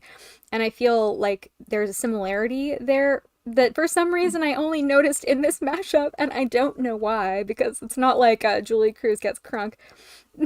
But right? It's really good. But like, so I love like those types of mashups are my favorite. I don't know fantastic. Why I hate it, but I also listen to a lot of like electric classical music, like all classical music, but it's kind of like Asian Mexican fusion. It's like it doesn't seem like it would make sense, but for some reason you put the two together and it just works. Oh yeah, especially like if some classical music mixed up with techno, it sounds so cool. Really? I love it. Oh yeah, it's weird. It's a weird mix. But my friends in college were super into techno, and I like pretended to like it because they were cool, and I would like go to all these like shows with them, and everybody just needed drugs to be able to enjoy it, which I just don't think that that's real music. But it was fun. I had a good time. I just like, it's not something that I ever enjoyed. So the idea of mixing it up with classical, maybe that could make it more palatable to me. I'm interested. I love like when I work, if I'm not listening to like you guys, I like classical music. It keeps me in my zone. I love classical music. Same. I love working to classical music. I always used to study, so like I had like a Baroque music playlist that I really liked, and there's this app called Adagio, I think, and it has like a bunch of classical music, and I just put that on while I'm working. I really love that. Nice. Yeah. Really quick with a $2 super chat. Thank you so much, Nathan C. Do you plan to watch some videos about this tonight? No, I do not plan on watching any videos about this ever, because I do not think those videos are super appropriate, and people have the power to go look for them themselves if they want to watch it. I'm not gonna force anybody here to watch. I don't think that's not something I'm down for. If you guys want to see the videos, there's more than enough footage and documentary. We're just going to be reading articles. Because oh, sorry, go on. No, go for it. I was just going to say, it strikes me that it's very odd. So I've had the most fun time today. I have done 3 different streams. I started on Jeff's channel, I did a stream on my own channel, and now I'm on your channel. I've been having so much fun that I didn't realize that the streams that I did today were respectively about a double homicide, about horrific things that happen in genocide and other awful stuff, that occurs to men. And now we're talking about 9/11, and I'm just like having the best time, and I don't know what's wrong with me. See, but here's the thing. Here's my theory on that. Because it's real conversation. It's actually in depth and engaging conversation. It's not just like small talk or work. It's actually engaging conversation, which is awesome. That's reasonable. Yeah. I mean, I definitely feel the weight and the heaviness of some of it, but after all these weeks of OJ, I kind of forget that 2 people were murdered, and I feel like I should probably remember that sometimes. Yeah, 'cause I mean, especially looking at like just how bad the prosecution did in that. Well, how bad the LAPD the police did. Oh God. I mean, they planted stuff. Everybody knows it. It's very obvious. Just like sitting there listening to like Fong get his ass handed to him, and then Mazzola, like, just not doing much better. It's like, you forget that trial wasn't about them. It wasn't, but it was, I mean, I think Jeff has said it, that trial turned in, it went from OJ being on trial to the LAPD being on trial. Which, honestly, the LAPD deserves to be on trial, especially Mark Furman. And I would really enjoy watching that, mostly. But the problem, I think, is that I've watched all this testimony, and it's literally just been about the blood evidence. And nobody has been talking about the fact that 2 people were murdered. Like, it never comes up, it's just all about the mistakes that they made. And then the fact that they're trying to use Mazzola to rehabilitate Funk, it's like, good luck. That's not going to work. 8 days, the jurors aren't going to forget that. I mean, he was on trial longer than, OJ didn't even take the stand. Like, that dude was on the witness stand, for a long-ass time. So, yeah. LAPD deserved it, absolutely. And I'm really glad that it led to some changes, but I think it was mostly out of embarrassment. So it's awful watching it. I'm just like, oh my God, like my city just screwed up right? So badly. That's our dude. home city right there. Well, it's actually, bad. No, I'm from the Orange County, so I'm from OC. It doesn't matter. You're from LA. Everybody's from LA when they're in Southern California. No, not when you're from the OC. People know the OC. Right? I learned that there's apparently some law school called Chapman that's in the OC that like is kind of conservative-ish, and I'm really interested in looking it up. Lauren mentioned it on stream. I asked her about her experience, and so I'm looking to go to a law school that's like not super woke, so I'm gonna check that out. That would be fun. Yeah. I keep wanting to say Michigan Law Show, but it's not. It's Making Law. I really do like Making Law Simple, though. I think that is a cool acronym to go to. Although mine was funnier. I don't remember what mine was, but it was funnier. Flux, I just kicked off my pants. Ew. Isn't it just wonderful to have the freedom to do that? Enjoy it while it lasts. Boo. So what role are you taking, Dave? Huh? I'm just curious what role Dave is taking in your trial. The prosecutor. Oh, okay. That makes I shouldn't even be talking to him. Do I need to do more shots? I did 2 shots, and I'm wondering if do I owe more, because I feel like I fulfilled what I was contracted to do, but I don't know if there are more shots hanging in the balance. Joseph is Joseph, you shot Dodge. No, that's the wrong one. Joseph, you won't measure that shot less, you coward. Mexican Law Show. He's a member, though. Did I see you become a member? Did I say thank you for becoming a member? When did it happen? you were the newest member to the no. Did I miss it? Oh, I missed Wolfram gifting 10 memberships. Oh. Thank you, Wolfram. That's fabulous. My hair looks terrible. I feel like I've been avoiding chat a little bit.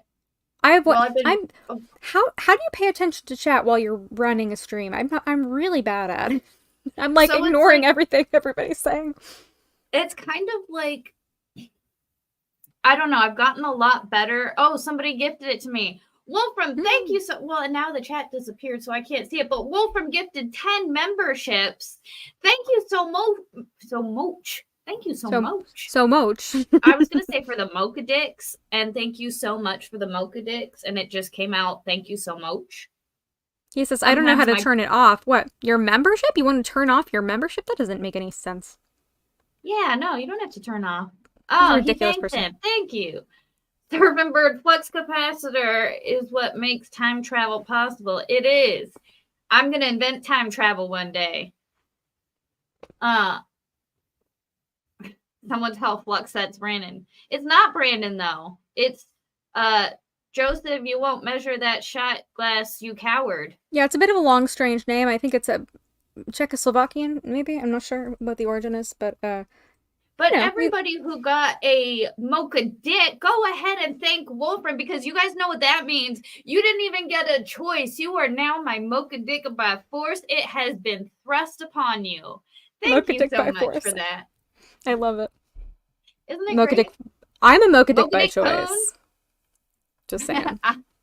Is it better to be Mocha Dick by choice or by force? I can't compare it, but I'm very happy to have made that choice. So. Oh Lord, let's get back to the topic at hand. Building 7. Building 7. I have to wrap it up at some point because I do have to go back to work. All right. In the morning. And this topic you could literally talk for like 6 years on. Yeah. All right. So, yeah, the last thing we talked about was that the BBC journalist reported on its. I love that it's like discussing the building's destruction while it's behind her. Like, yeah. As far as many conspiracy there it is again, conspiracy theorists, that's like what, the 4th time, are concerned, all of this is evidence that building 7 was destroyed not by fire but by secretly installed explosives. Many believed this controlled demolition was carried out because building 7 had secret command center for 9/11 and needed it to be wiped out at all costs. Command center? What, like they were controlling the whole thing while it was happening? See, that part I think they threw that in to make people, because I'm like, no, I've never heard that. That sounds like a red herring to me. See, yeah. Mm-hmm. We all know the BBC. The bitches be crazy. Yeah. Yeah. Yeah. All right, what really happened? All right, guys, this is what really happened, as per the government is telling us. A thorough investigation into the collapse of Building 7 was carried out by the U.S. National Institute of Standards and Technology, NINTIS. Yeah. Published in 2008, its report confirmed that the fires raged in an uncontrollable fashion and that the building was hit by North Tower debris. Sure. So it's saying like building debris came and instead of like falling off and hitting building 5 or 6, it fell in such a way that it hit building 7.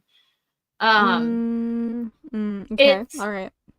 Its spread was particularly rapid as the water supply to the sprinkler system had been blocked off by the collapse of the Twin Towers. So they're saying that the fact that the sprinkler system in the building is why it didn't burn down, or is why it did burn down. In the words of NIST report, had a water supply for the automatic sprinkler systems been available and had the sprinkler system operated as designed, it is likely that the fire in the building 7 would have been controlled and the collapse prevented. They are literally saying that if the sprinklers would have been working, it probably wouldn't have fallen.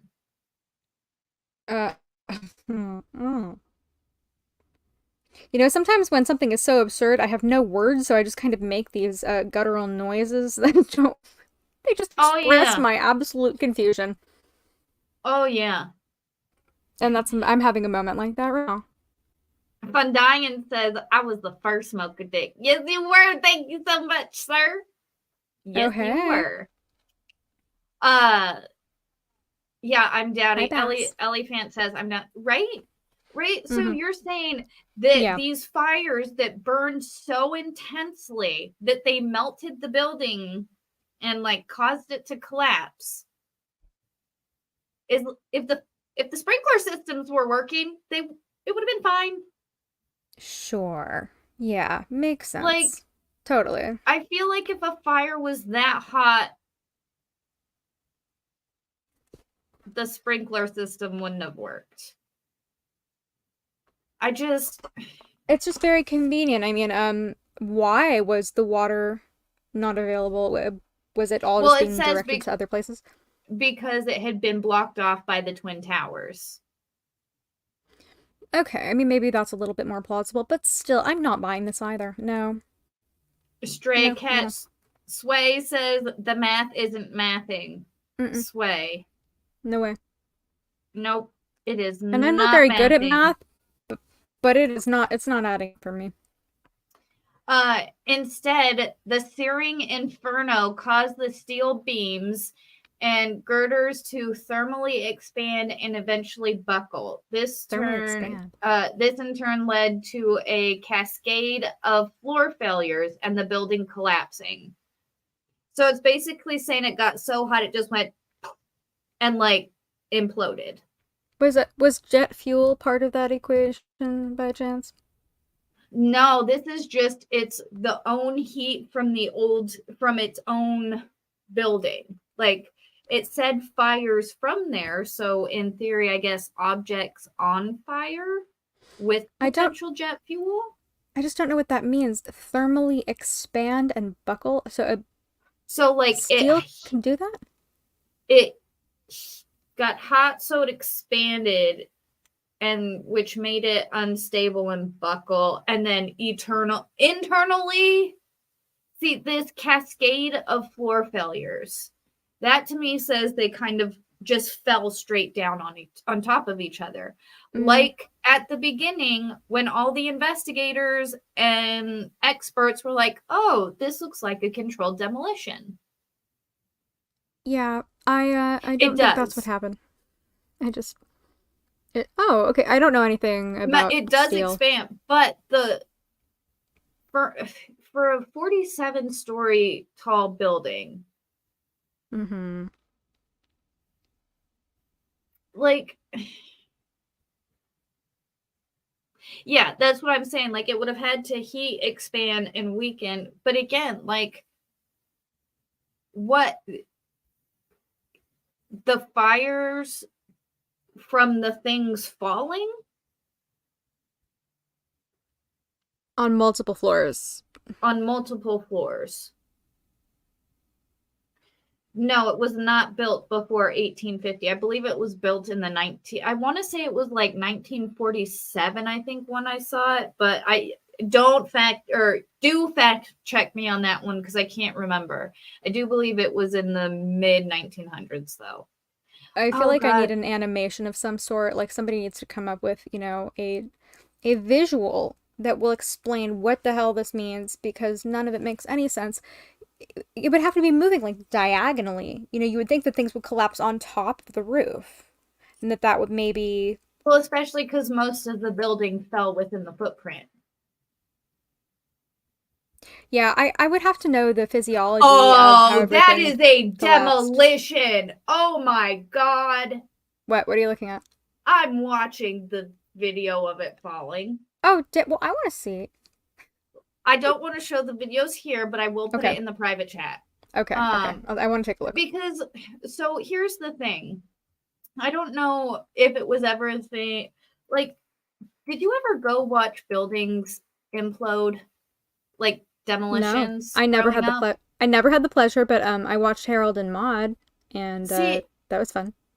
And I feel like I went to more than a few demolitions where like, we'd get in the car and we'd drive somewhere and they'd be destroying a building. It would be like, and it would be really cool, and they'd just kind of fall down. It sounds like you had a way more fun childhood than I did.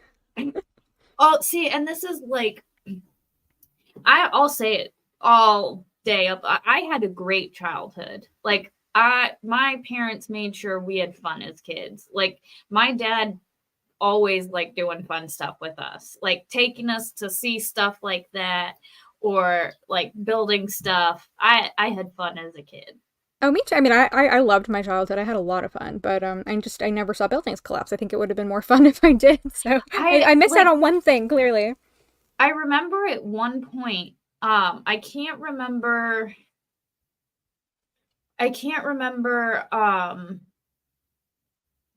where or when, but I have this vivid memory of we went to this building demolition and they had this blimp.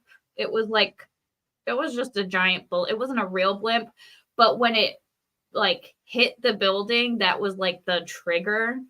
And it like bounces off the building, bounces back, and then like, oh, it's about to go. Yeah. And it was cool. That sounds awesome. I enjoyed it a lot. But yes, so let's see, where were we? So yes, this in turn led to a cascade of floor failures, and the building collapsed. The report ran through reasons why Building 7 was the first tall building to be felled by fire, which felled is such a good word. We don't often get to use felled by fire, which I wasn't sure that was a real word at first, but I like it. Felled is in this context correct. Including the aforementioned lack of water to the sprinklers, the exceptionally high heat from the uncontrolled fire, and the specific design of the building's steel frame. At any rate, there would have been examples of other skyscrapers collapsing due to fire since the publication of the report. Notably, the Plasko building in Iran, which fell in 2017 with the loss of dozens of lives. They're like, oh, there's other buildings that have fallen by fire since. It's okay. And they name one that fell in 2017. Yeah, I mean, I'm not an engineer and I'm not an architect, so I don't really know exactly how it all works with building materials. But I'm watching, so I found one video of the collapse, and it basically looks like what happens if you drop an accordion. Yeah, I forgot to send that to you. You drop an accordion, and it just, I mean, honestly. Yeah, essentially, it just you almost see it floor by floor collapsing on itself at sometimes. It seems like it happens from the ground, so it's like the lower floors occur first. And so my question is, how did the fires know where to go in order to make it happen that fast? Because you would think that if they were just random fires, they would have broken out in different orders so that, maybe you would have seen like one floor collapse up here and then another one down here. No, it's like it's all from the bottom. It seems very timed, strategic, suspicious. Let's just call it like it is. It's controlled demolition. It's very obvious. Well, see, and I'm always allegedly, it's normally always the first thing. Like the first thing the expert said was, this looks like a controlled demolition.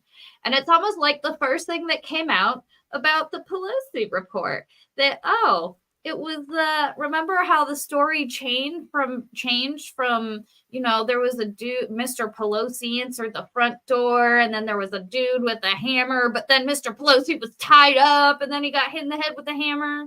The stories always change after a couple days. Yeah, and they think that we won't notice, but we do. See, and this is the exception I have. 5 and 6 were low rise, so like the way it could fall over them, I think. Okay. Sure.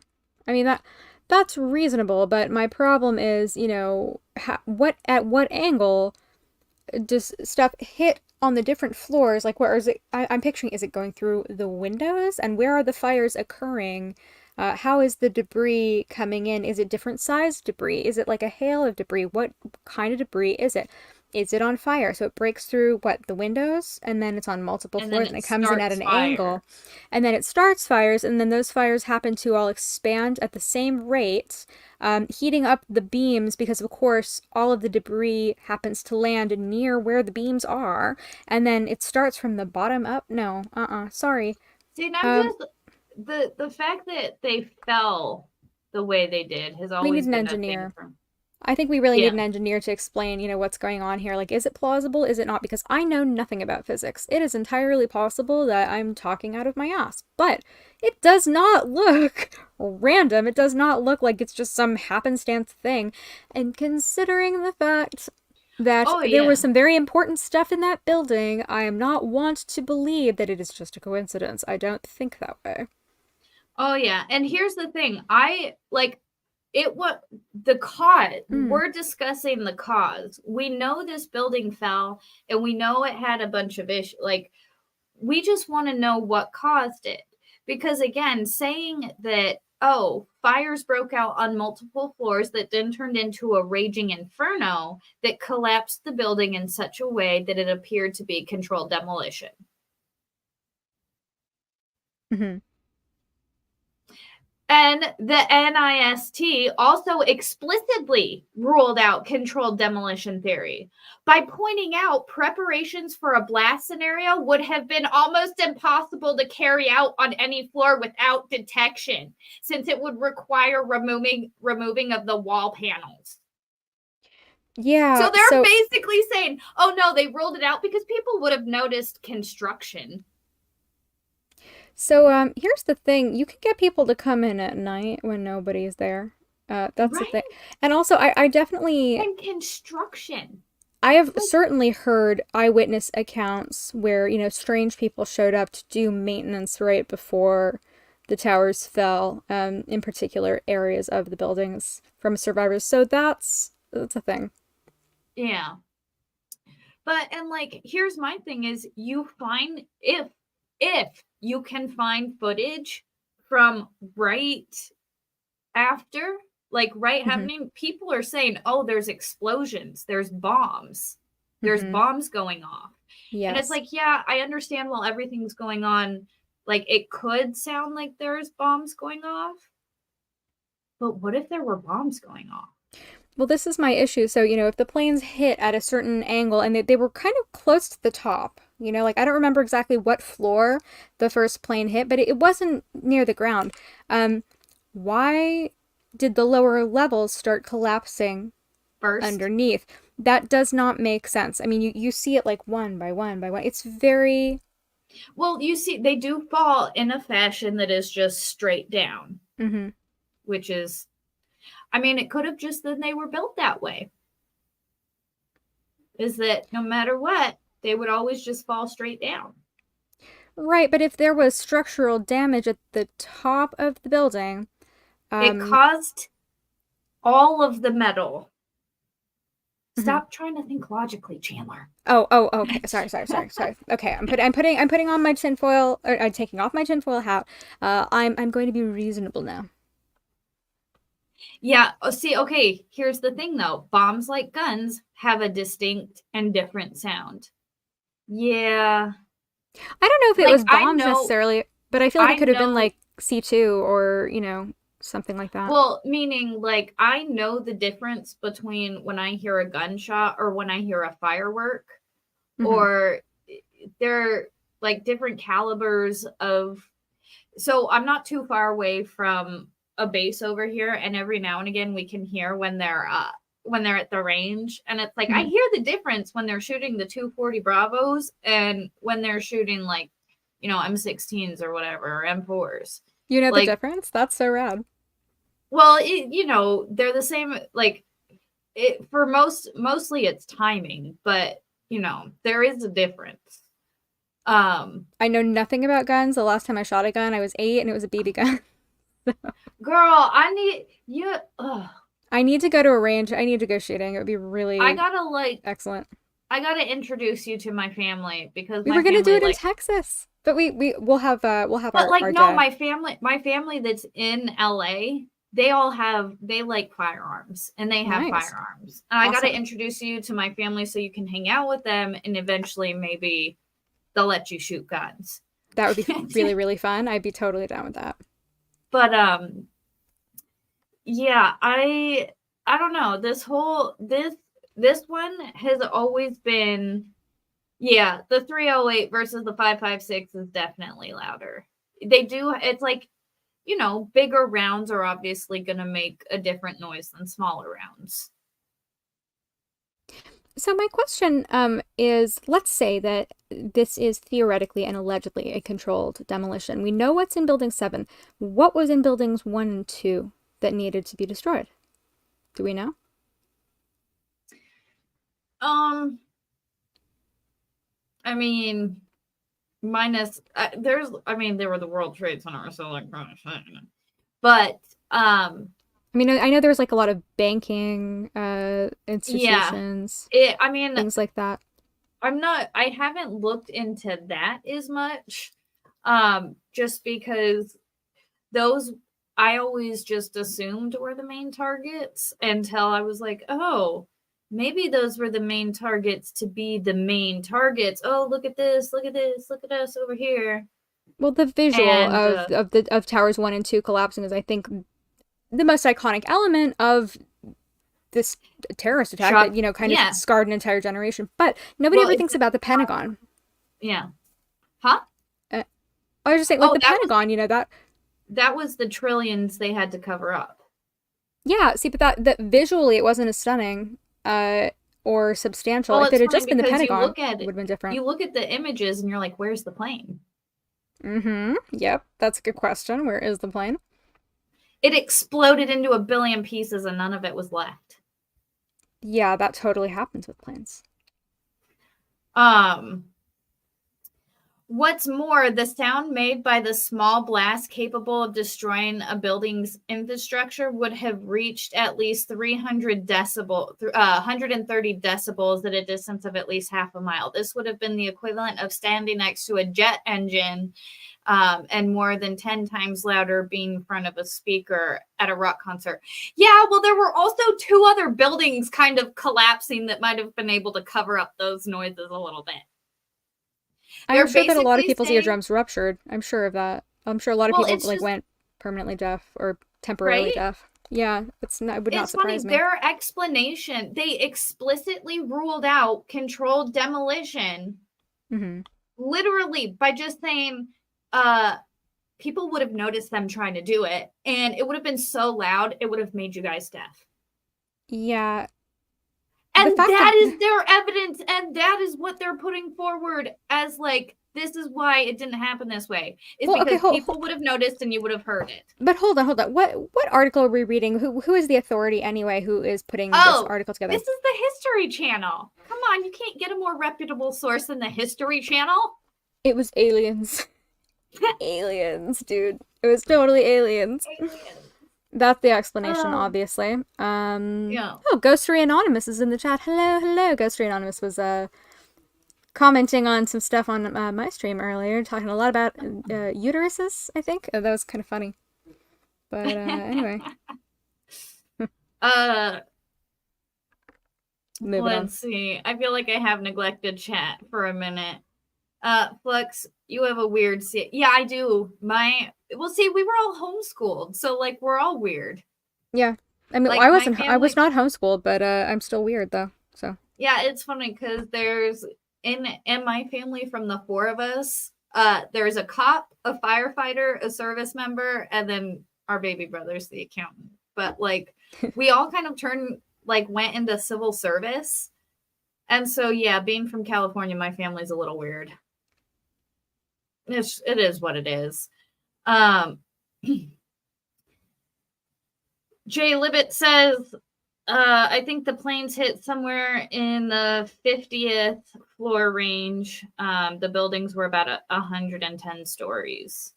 Okay. Okay.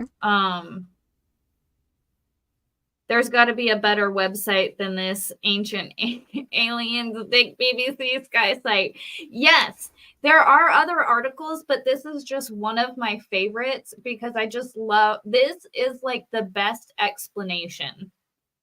This is like they explicitly ruled out controlled demolition by pointing out, you guys would have seen it. Somebody would have noticed it. Somebody would have said it. I feel like they're kind of doing that on purpose a little bit. They're leaving you to, they're like leaving a breadcrumb trail, you know? Yeah. I feel like there's some people at the History Channel who know what's up and they're just JFK totally, did not die as a result of, a conspiracy theory that involved this dude and that dude. Like, they know what they're doing. They're telling you all this stuff for a reason. It's very obvious. Yeah, it's yeah. They're trying, yeah. They're like, duh. They're trying to make you seem stupid if you don't believe it. Like, duh, yes. People would have noticed. Hello. Absolutely. $5 super chat from Yorick. What's up, Yorick? Building 1 and 2 do not look into the international records containing banking records that were not yet transferred to the secondary. Exactly. A lot of this, in my opinion, is financial. A lot of it. All right, but I mean, whose interests are being served? Because, like, getting back to the government. Okay, but I know the government, yes, obviously, but like the Bush family, because there was all that stuff about the stocks with American Airlines, like that was really interesting. I maybe was it American Airlines? I can't really recall. It was whichever airline, had the plane that crashed first. Which one? I think it was American Airlines, and I'm pretty sure that the Bush family sold their stock before, like a couple of days before or a week before. There was knowing that it would drop significantly. That's the thing. A lot of situations like that happened. And it's like, oh, interesting. That was like when well, we know the Bushes were friends with the Bin Ladens. So, yeah. Well, have you heard the theory about how Bin Laden was the CIA plant and everything? That's a good one. Yes, I'm familiar with that. And then when they killed him, like that was like a whole thing. It was just like, well, we didn't see a body. Ghostry Anonymous says, American flight number 11. Interesting. Which one was an elephant with a $2 super chat? Some doll hairs for you. Oh, thanks, girl. I appreciate it. Thank you. Leave me out of this. Nathan, take it up with I don't know what that's in response to, but cool beans. What is that referencing? I don't know. I'm not familiar. AP says the JFK bullet was definitely able to change multiple angles and enter and exit multiple people, all the while staying completely intact and never getting deformed. Just believe the Warren Commission. Oh God, have you ever seen the Seinfeld episode about that? It's like, oh God, it's one of the funniest Back into the left? Yep. I think it was with the second spitter, something like that. Oh God, it was so fantastically done. Genius. It's like that versus the contest. I can't decide which Seinfeld episode is better.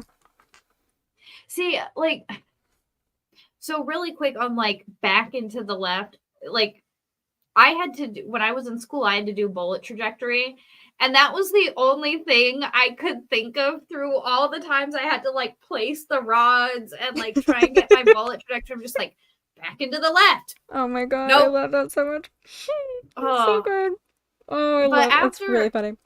Right after, like, I had to learn all about that stupid bullshit. And one, I think bullet trajectory is kind of stupid.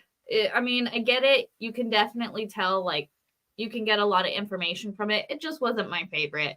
But it just made me even more firm in my beliefs that JFK, that was the CIA.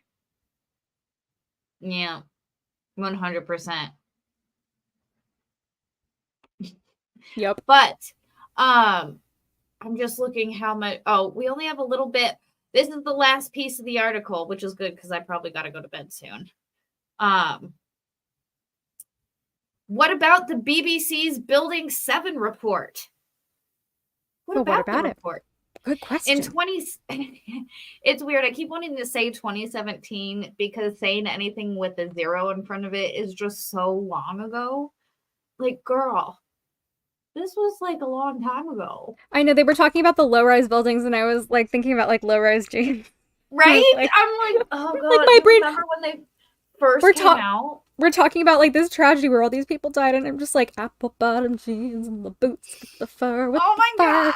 And I saw a pair of apple bottom jeans at this consignment shop, and I was just crying laughing. It was so hilarious. Oh my God, yes, they're still in existence, and they were selling for a lot of money at this consignment shop in LA. It was very funny. How are they expensive?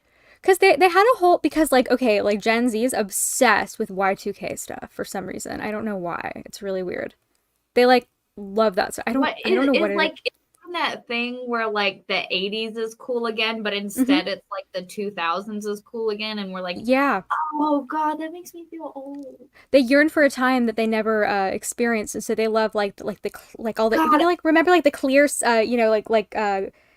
telephones that you could see through and see like all the wires and stuff, and like the jelly sandals and the oh God, yeah. Girl, I don't remember what I was on some page or some group, I don't remember, but I said something about the All-American Rejects, and some girl just pops in and is like, oh, that was such a cool time. You guys had such great music back then with like the All-American Rejects and like Blink-182. And I'm just like, wait, what? No, dude, my favorite thing though, it was this kid who was like, seriously though, why are the Kardashians famous? Just like, you are from a time before the tape. You don't know about the tape. Oh God. God bless you. Do you ever think about like how her kids are, like their Bro, classmates are gonna figure that out? Like they probably like already have. It's so sad. seriously, no, I think about today's generation where all the kids born to all these women that are on OnlyFans and doing all this crap, and how much is it going to traumatize a kid one day when they're, doing their thing and Oh, look, it's there's already mom. happening. Dude, it's Oh already freaking god. happening. It's like, oh, dude, I wanked to your mom last night. Like, no, I mean, that's definitely a thing. But that whole thing Oh with god. Kanye and his new lady and how, it's like the kids are definitely going to hear about that, like the bare ass Yeah, and the blazer. I mean, it was hilarious to look at, but seriously, that was come funny. on. I mean, you're Kanye West. Like, can't you do this at night? I mean, have some class. Dude. Well, okay, he's Kanye. I don't know. I can't. No, I thought it was yay now. It's Yeah. just yay. Yeah, it's yay. I mean, I look, she's hot, but she could leave a little to the imagination. Well, they tried to MK Ultra him and shit. That explains a lot. They try and then I think his brain's probably a little fried after It all the seems that way. stuff that they did to it. Cause there's like text message proof and stuff. They did drug him and kind of I think they might have maybe accidentally fried his brain. His brain But definitely seems fried. they Yeah, I would MK believe it. Ultra'd him. I would Yeah. certainly believe that. Yeah. It's Yeah. yeah. But in 2007, BBC editor Richard Porter directly refuted allegations that the BBC had been reciting a rehearsed script about Building 7. He explained that it had been well known that the building was on fire and in danger of collapse, and that it was likely a news agency had jumped the gun and prematurely reported the collapse that had taken place. In Porter's view, it was clear that amid the chaos and confusion, the BBC had then passed the story on to the viewers in error. That's kind of a big error to make. On a similar note, U.S. counterterrorism official, why are they all named Richard? Because they're all a bunch of dicks. That explains it, yeah. Uh, Go on. U.S. counterterrorism official Dick Clark refuted the significance of the CIA occupying Building 7, emphasizing that this was simply a commercial office in downtown New York, and there was nothing particularly unusual about the government agency leasing the space there like anybody else. Okay. So why was it that building that, as opposed to the other buildings that didn't really have interesting things in them? I don't understand. Right? Unsurprisingly, the explanations of figures like the dicks and experts at NIST have not swayed truthers from their rigidly held beliefs. Building 7 continues to loom large as a totemic symbol of 9/11 conspiracy theories. Wait, why did they just call us truthers here at the end? I don't know. They switched it up from conspiracy That's theorists. weird. It's odd. Maybe it was not swayed the truthers. Well, that's interesting. I never caught that before. With all the times that they say conspiracy theorists and then wrap it up with truthers, that's a conspiracy in itself. Have you ever seen the show Mr. Robot? I feel like I have. So on Mr. Robot, they featured this building, and it's a really interesting building in New York, and it has no windows. It's the AT&T building. Oh, you're talking about never mind. Sorry, go for it. Well, it's meant to withstand a nuclear blast, from what I understand. Interesting. And for some reason, I'm thinking about that in relation to all of this. I'm just, because who knows what goes on there, and so on this episode of Mr. Robot, I'm pretty sure that it took place within this building. And it's just like really strange. I mean, I can show you what it looks like if you're curious. Yes. I'm going to share my screen. Because I know there's a windowless FBI building in DC. So there's this. This is in New York. Oh, It's really maybe it is weird. New York. Yeah, there's just no windows whatsoever. It's very odd. Windowless buildings are weird. So my understanding is that it's at 33 Thomas Street, and I understand that it was built to withstand a nuclear blast, but I could be incorrect about that. That has been I don't know, it's just one of those things. There are just things out there that, you wonder what the government is up to. You wonder what they've got, like who's, you know, I have a lot of questions. That's all. And so that's I why I do. really And like that you see, ask these questions. and that's the worst part is I just have these questions and the government's just like, fuck off. And I'm like, but I have questions. Yeah, they're I not want going to answer. answers. I'm a No, they're not nosy going to answer. bitch. Yeah. Like Well, you that's can all. always, I'm a nosy bitch and I want to know things. you know what we should do? We should do a FOIA request into the TMF INR incident because I saw that somebody else did one, and I'm not Oh, certain that that information is accurate. I would really like to do my own FOIA request and find out what happens because I want to see if it matches up with the information that was published on the Substack. I kind of think it might not be. I'm curious. interesting. Yeah. Because her Yeah. earlobes are not the same. Her nose isn't the same. I watched a video. I'm like, her full on nose is like, I'm a Yeah, bone structure person.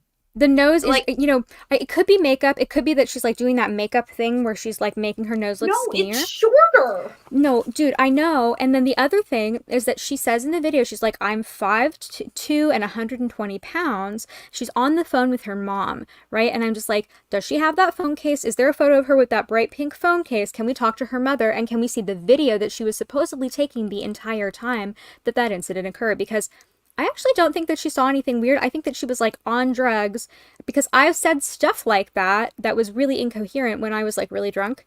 I don't think she saw anything weird, but I do think that there's something really weird about. I don't think that lady is the same lady. I just don't. She Well, see, doesn't and look like the same lady. that's my thing. I'm like, I could totally understand if this lady was having some type of schizophrenic episode or Or she was just way too intoxicated, like took one too many Xanax bars wait, because she was nervous yeah, to fly. something just didn't click. I Mm-hmm. think she might have hallucinated and see. It's a wholly possible for her to just hallucinate and see something. Yeah. But like just be like, yeah, I was hallucinating. I'm like, that's it. I'm just crazy sometimes. See, but that's the thing. People can't admit when they're crazy and they can't like, hey, I'm crazy. I'm sorry. Well, did you Like, watch the full Axon footage? Because I finally saw that and it was really interesting to watch. yeah, when she's like standing on the plane and she's kind of like she gets up and then she's kind of like pacing back and forth and she's like, I'm getting off this plane and like before the whole that motherfucker's not real deal. Wait, but did you see the motherfucker who wasn't real? Uh no. Yeah, no, there's like a Guy in the 15. green hoodie, right? No, it wasn't. He was not wearing a green hoodie. No, he was what he looked Middle Eastern, and he was sort of like slightly, like larger belly. And so the cops interviewed him, and then they have that whole thing where they're escorting her out of the airport, and she's yelling and she's saying that plane is not going to make it to Orlando. Just you wait and see. Like when that happens, you'll believe me. And then she gets out, and she's like on the phone with her mom, and she's like crying and upset. Her voice is very different. I don't know if it's just that she's hysterical, but when she's talking in the other videos, her voice is a different register. So I don't know what that's about. See, and that's what Mrs. Flux was saying. Mrs. Flux is like her voice is so off. She's like, for me, she was talking. She's like, for you, Flux, when you get upset, your voice goes high. Mm-hmm. When Mrs. Flux gets upset, Mrs. Flux's voice goes low. Like that's just the type of voice. Like that's just how it works for us. But you saw that thing, the AI thing, though. Yeah, that was weird. And that's like, I mean, it just confirms what we already know. Like, that's not the same person, not even close. They look totally different. Yeah, they have brown hair parted down the like the fact that you're wearing your hair in a bun like that the same exact way every fucking time. No. A lady that looks like that dresses the way that she does not wear her hair like that the same exact time every single occasion. It's really peculiar. And there are just some other things about it, like her body type is different. She looks taller. And if I wanted to confirm that this was the same person, I would want to say she's wearing very specific jewelry in the first video, but it's her tattoo. She has a tattoo on the inside of her wrist that you do not see. So like Tiffany Gomas, she has a tattoo. But the lady in the video, she doesn't have a tattoo. You can't see a tattoo. So that's really peculiar. I want to see the jewelry. I want to see the cell phone case. And I want to see the video that she made when she was on the phone with her mom, because she apparently made a video of the entire incident as it was occurring. In the video, she just goes, I was in distress. Okay, cool. Well, what does that mean? And did you see, like, for me, it was like in the first part of the video, her demeanor is all happy, bubbly, big ass smile. And then the second they talk about what she saw, complete downgrade. And it's like, that's either you're acting because you're like, oh yeah, I can't talk about it. Blah, blah, blah, blah, blah. And it's a gross over exaggeration. And for me, someone who has, I don't have a big background in acting, but I have a slight background in acting, and I see dramatic facial expression changes like that. And I'm like, okay, either one, you're acting and you're trying to convey this feeling, and to normal people that's just like, oh, she really doesn't want to talk about it. Like, no, that is a dramatic change that you don't normally go through in a conversation. So you're either hiding something or like covering something up. And to go through that dramatic, I'm just like, she doesn't know because it's not her, or she really did see a lizard person. Anything is possible at this point. Honestly, it's I think she was just hallucinating, but I just want this bitch to stop trying to grift off of it. Yeah, I don't know what this whole deal is. It's let's say that it's the same exact person. And she just embarrassed herself really badly. Then she went on vacation and she walked around, Italy on a cruise a whole bunch. She lost some weight. She comes back. She's super self-conscious because everybody is looking at her. They're aware of her. And she was, on a cruise. So she didn't know that people were, doing this whole thing on Twitter and like trying to figure out who she was.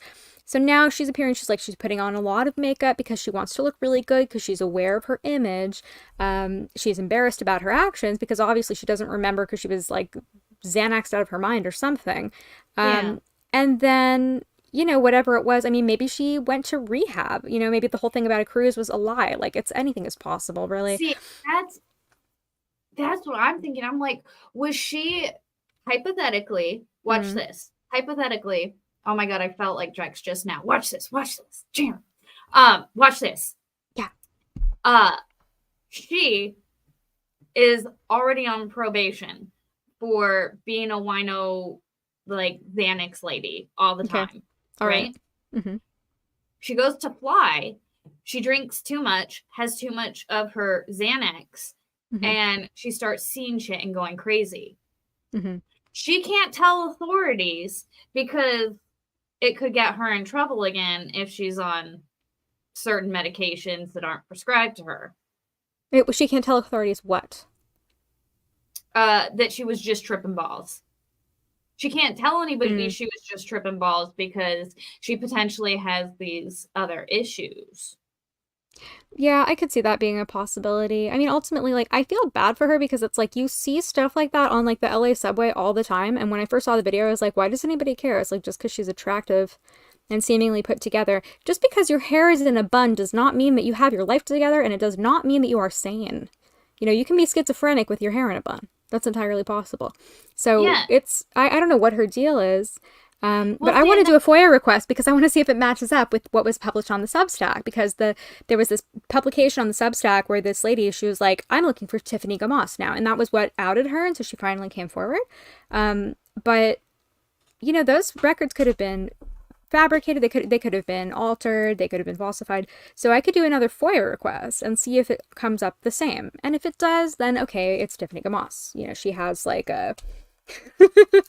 See, I feel like the state of my hair always reflects how together my life is. If you ever looked at Elizabeth, what's her name? From the Theranos? Elizabeth Okay. Holmes. You know, Yes. like No, no, she no. like her hair was Yeah. like always like a little bit frizzy and a little bit like out of control, you know, and I'm just like it just shows she's like trying to make it seem like she's together, but she's not together. But see, Your hair is here's the always thing. perfectly braided. So, just It's saying. not, it's just that if you were to look at it closely, you'd be like, oh God, you got to get those braids redone. Mm-hmm. But that's the thing. Like, that's me. I don't like, I don't wear makeup. I don't get super fancy and dressed up. And I put my hair in braids every day because it's easy and it's sometimes cute. Like, that's why I do it. For someone like her who's reasonably put together, a face full of makeup, typically you won't do your hair like that every day. I just don't know. I mean, I feel like TMZ like paid her to show up wearing the same outfit, you Oh, know? absolutely. Because Well, otherwise she I don't think she has would to have done keep it. the look. But it's I not the feel same like she has top. no, but I feel like she's like trying to mimic this look. And it's like, yeah. we don't believe you. We don't believe you. You know, it's possible that that test that guy ran, that it was faulty, that, you know, the photos were not like the best quality images. I really just want to know, you know, does she have pictures from that day? Does she have like a plane ticket that matches up with that flight? Like that's all. You know, because she doesn't look like the same lady. I'm sorry, but you know, Megan Fox has been saying that. She's like, there's no way this is the same person, and Right? you know, and it's just, I think that it's possible that she just lost weight and maybe she got some work done or something on her face. Well, I don't how know. much time has passed? It was like a month or something. I don't know. I don't know if you can change that. Like I She said, her obviously went through like a nose is personal shorter. crisis. It's, you know, it's possible that she was like having a really bad day and something like that happened to her and she was like drinking too much. Like I've been there, you know, like you don't, if you drink when you're in a bad mood, that, you know, you're gonna say some Oh stupid yeah. stuff for It's sure. gonna just amplify. Yeah. See, I'm But trying to find did you see I'm the other trying to angle of the video though? Like from the, because like you see people like laughing at what she said because everybody thinks she's ridiculous. so right I mean she's kind of she looks not this like I have these pictures pulled up. Okay, here we go.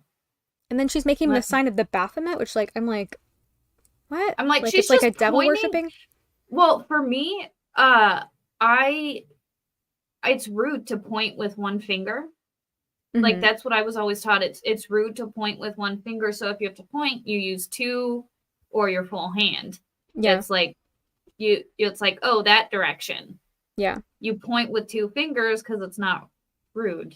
At least that's what I've been taught. But look at this. Look, hold on, here we go. Oh, it skipped.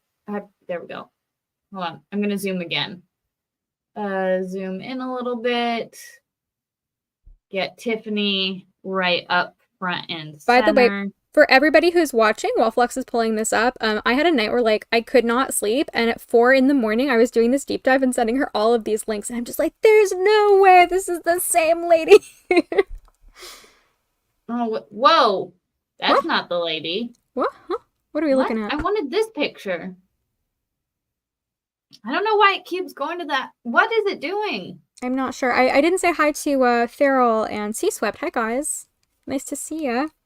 All right, hang on. Let me fix this. I don't know what it's doing. You guys have been here for a while. Because I'm on Bing. I'm not on Google. Oh yeah, I switched over to Microsoft Edge and it keeps like I keep using it's the default browser is Bing. I've never used it before and I'm kind of confused by it. Bing is stupid. Bing is like from the 90s. Yeah, I prefer Google honestly, even though it's, you know, gonna record all my information. I love that all you have to do is type in TMF and it pops up Plain Lady. Mm-hmm. I really want to get a good side by side because here is a picture. Come on. I don't know why my computer is being dumb.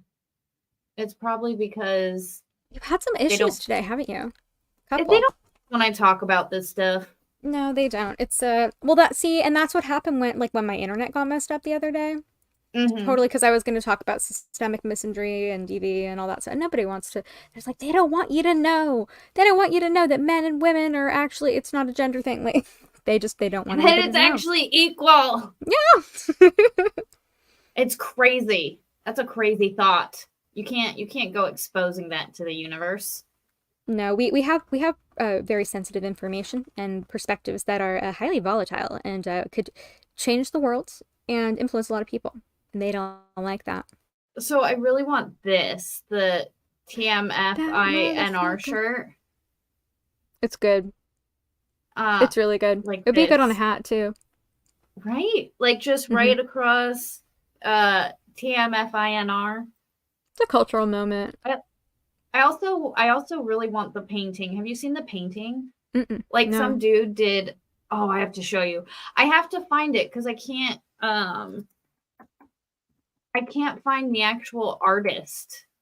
Like I found people that have like copied it. Come on, go to the site. I actually want this one.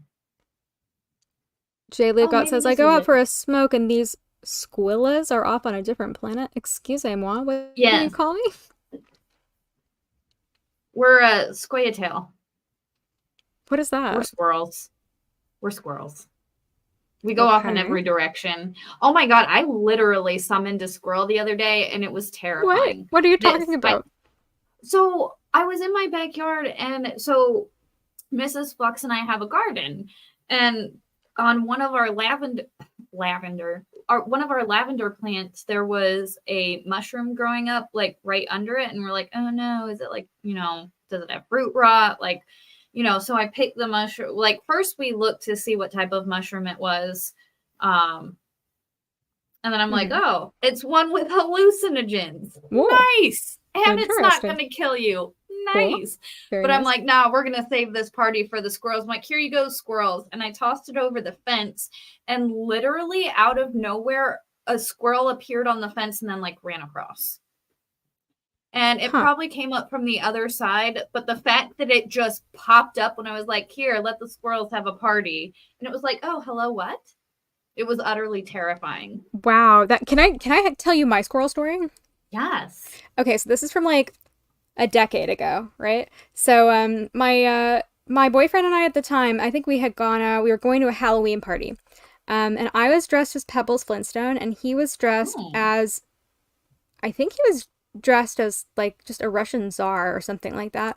And we were obsessed. We thought communism was really funny for some reason. Probably because we were like 19. And so we were walking down the street, and there was a squirrel that started running along this fence. And my boyfriend turns to the squirrel, and he looks at the squirrel, and he goes, would you like to join the Communist Party? And the squirrel looks at us dead in the eye and goes, and then like runs away. So freaking, I'm just like, communist squirrels, what will they think of next? Squirrels aren't real. Squirrels real? Squirrels maybe are not real. Just like birds. Oh, that would make so much sense. Oh my goodness, right? Yeah, that Rick and Morty episode where Morty can hear animals' thoughts. He asks like Rick for that power, and then right. And like he's listening to he's like all of the the bees are like like the queen makes food and the queen makes babies, and then the squirrels are like, the situation in Bosnia-Herzegovina is more difficult than we thought. And then they realize that he's listening, and they're like, we've got a possible Doolittle. They're like, little boy, we've got candy. Come talk to us. It's my favorite thing. Oh God. I don't like squirrels. I just think they're terrible, but I'm a terrible person. Anyway.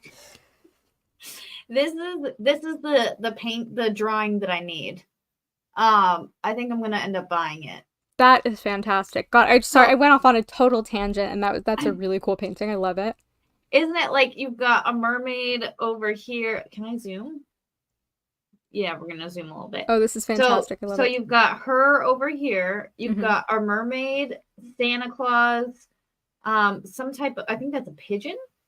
Some type of pheasant. Then you got these people, leprechaun, a unicorn, a literal lizard person, a gnome. You got Bigfoot back here, aliens.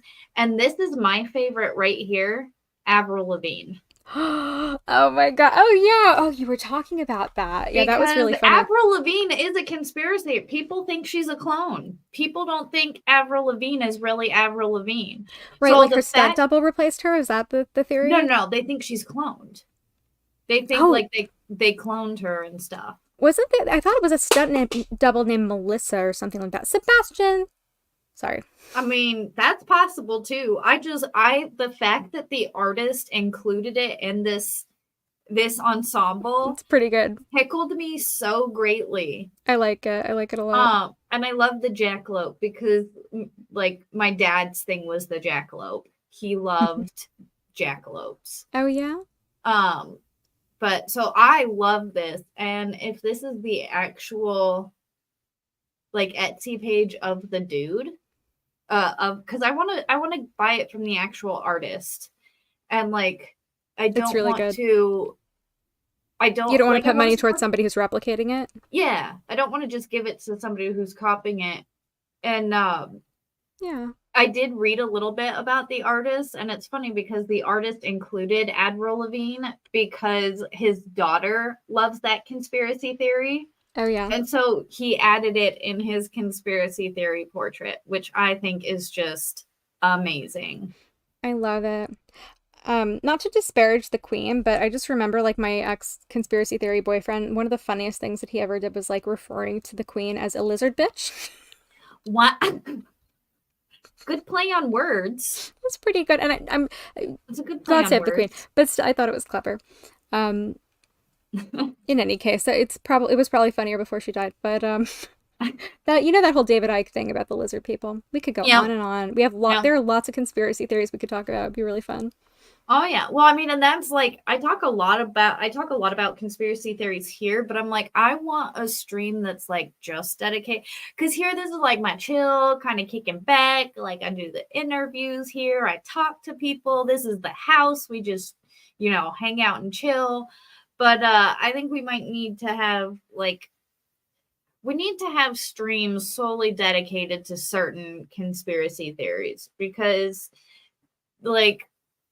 like you said, for a lot of people, like after Operation Paperclip or Operation Mockingbird, it's just a huge wake-up call to people.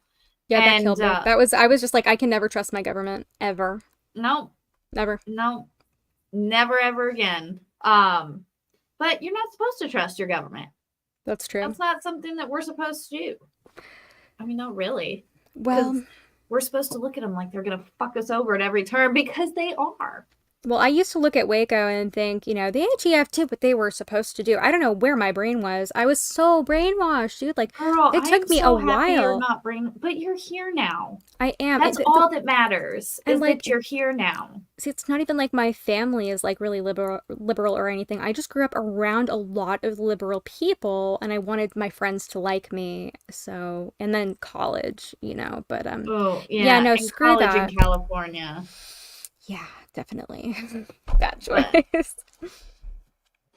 All right. Well, I do think I'm going to ramp it up here, because it's been, almost it's been 2 hours and 15 minutes. And that is way longer than I normally stream for. But this is just such an interesting topic with lots of things to unpack here. We could talk forever. And I'm sure that I have dragged it in a lot of different directions, so thank you for bearing with me and my ADHD brain.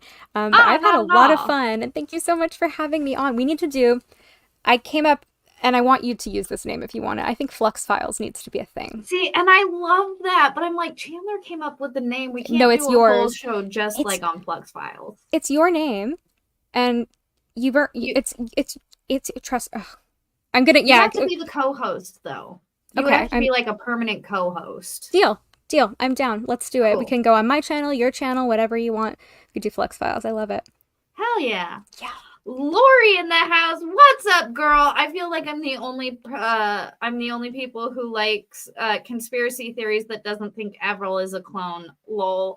See, yeah, I don't think she is either.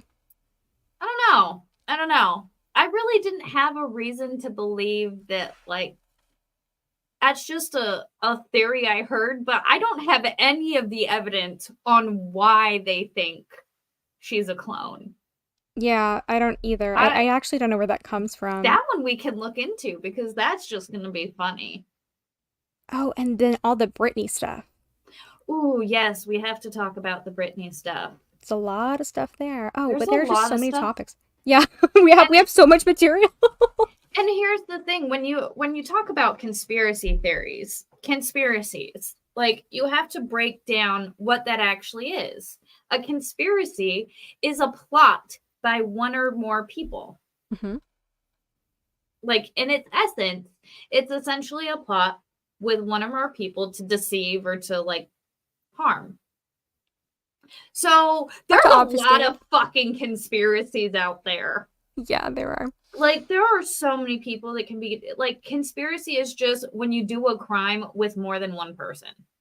I mean, a conspiracy is technically like your group of friends, like two people are talking behind your back, you know, about maybe kicking you out of the friend group or something. That's true. We could be conspiring to, like, it would be conspiring to, let's say we were in a band, you, me, and Jeff, and we were like, let's kick Jeff out. And you'd be like, yeah, I'm down. That would be us conspiring. Right. I mean, in a legal sense, you know, it's not like a charge, but, you know, technically, like, David... charged with conspiracy. Well, so David's prosecuting you for the death of Jeff the Wolf. And if he's talking to Steve Gosney or, you know, well, I guess Steve's the defense counsel, but, you know, if he's talking to anybody about this behind your back, that's technically a conspiracy because you're not being let in on the secret, right? I don't think it would really, that would be considered a conspiracy because that's just them talking. It would be like Dave getting with Jeff to do something shady in order to convict me. Oh, it's a surprise party. A surprise party is technically a conspiracy theory. Conspiracy. It's not a theory. But it's, you know, like getting together behind somebody's back to do something that they don't know about. Kind of? Technically, yeah. Maybe? Okay, I don't know. Normally, conspiracy comes with, like, a more nefarious outcome. True.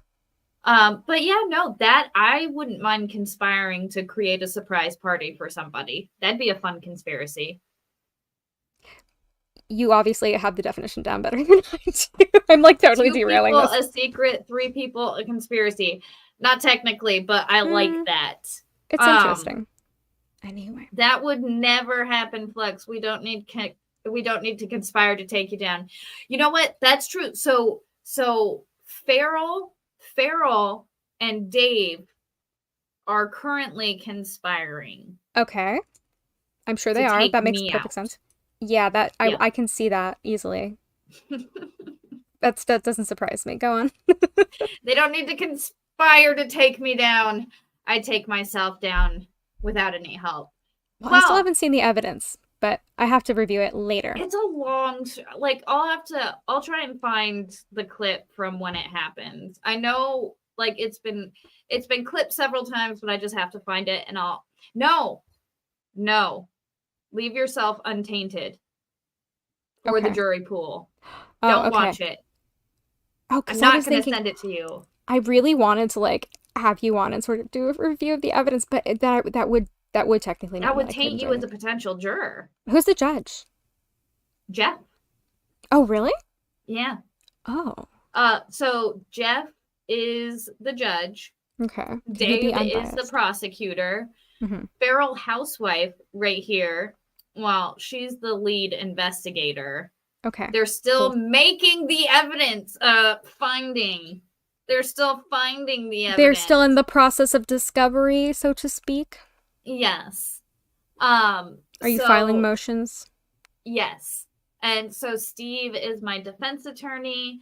And I think the only witness to be subpoenaed so far is Bobby Bologna. Who saw the whole thing go down, I'm guessing? Yeah. Yeah, okay. He was there. Dave tried to subpoena Mrs. Flux, but she's gonna refuse to testify against me. Well, she has marital privilege, you know, so that's... So she's like, haha, I'm not gonna but then he just said he's gonna find a way to introduce what she said without her. So... Well, that's jurisdictional. I mean, I feel like in some states, you know, you have laws where, if she confessed to an investigator, then they could definitely use that. But, you know, if she's unwilling to speak, then I don't know how far they're going to go with it. Yeah, well, and she was like, well, okay, so it happened on video. Would you count her as a a quote eyewitness because she was physically there, but then technically wouldn't everybody be watching also be eyewitnesses? Well, she has a unique perspective. Saw it, she saw your reaction, right? Yeah. Um, Yeah. she can speak to any excited utterances that were made, possible Oh party yeah. admissions. Oh So yeah.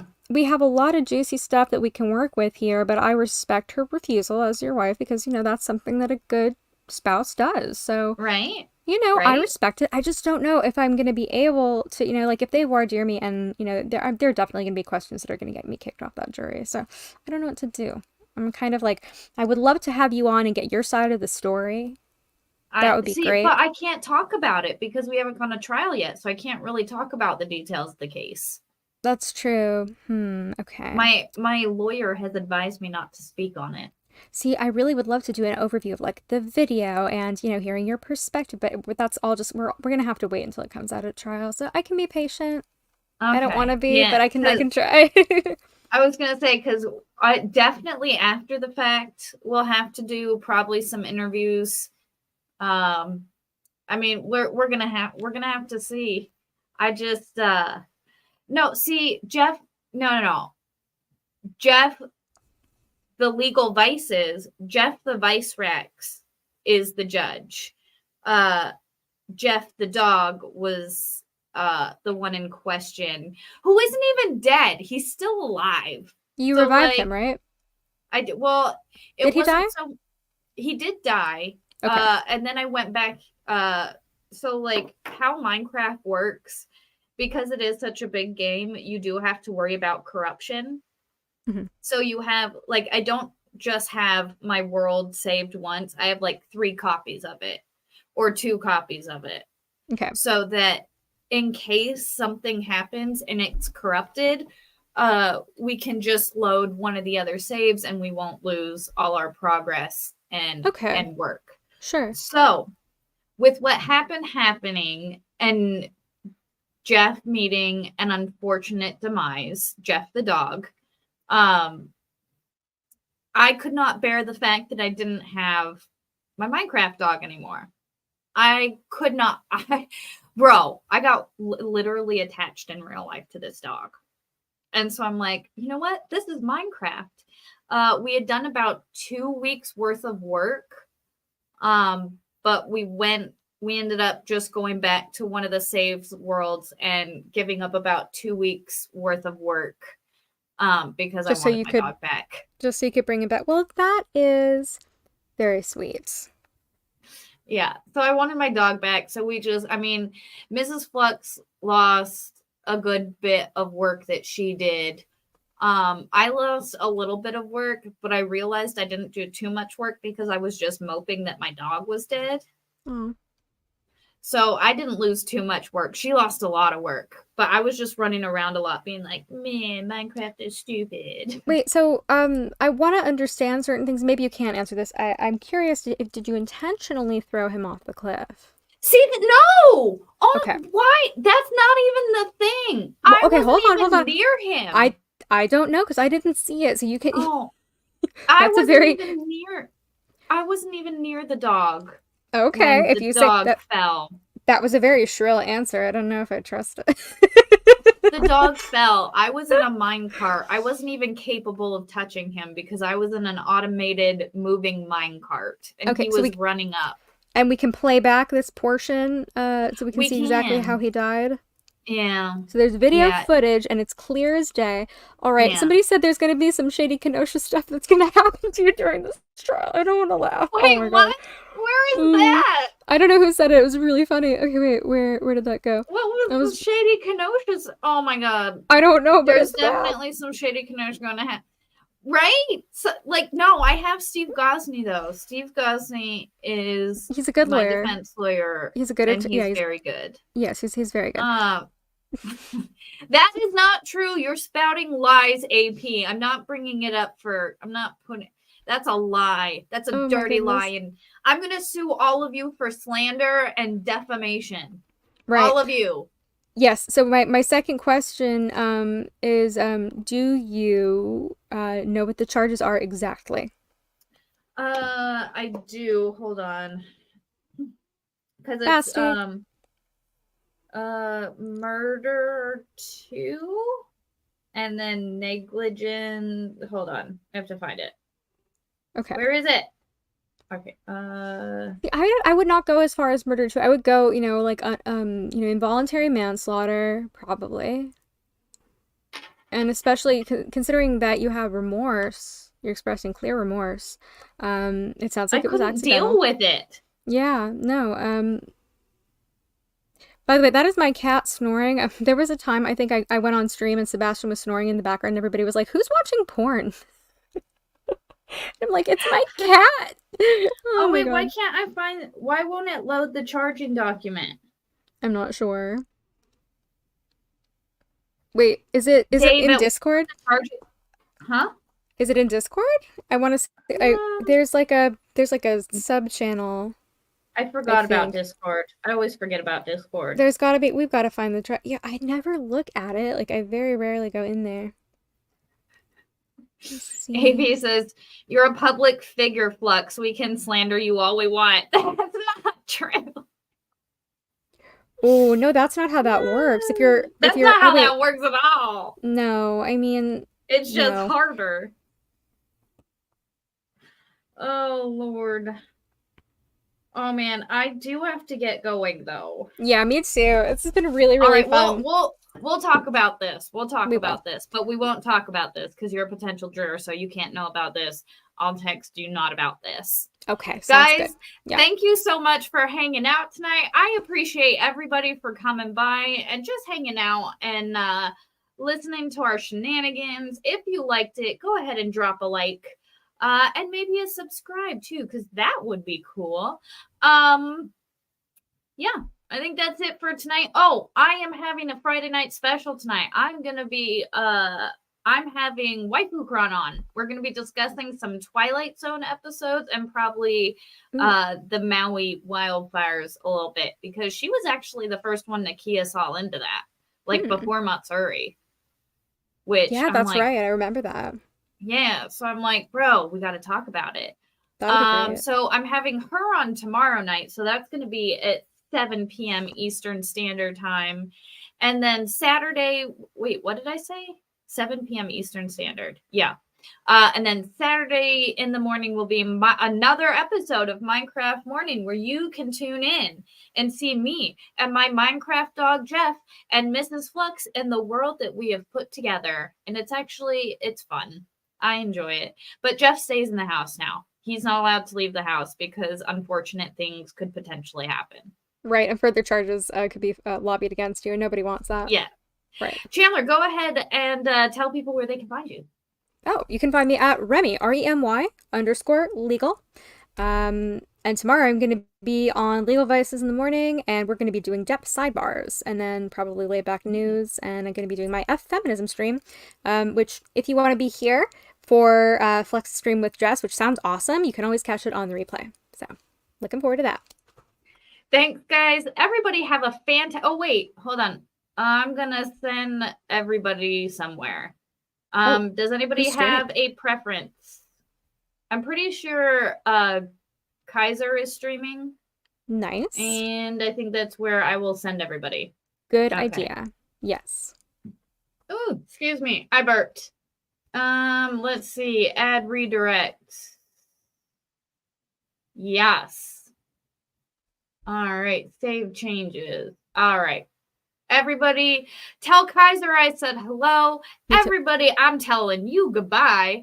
And don't forget, yeah, be excellent to each other. That's it for me. Have a great night, guys.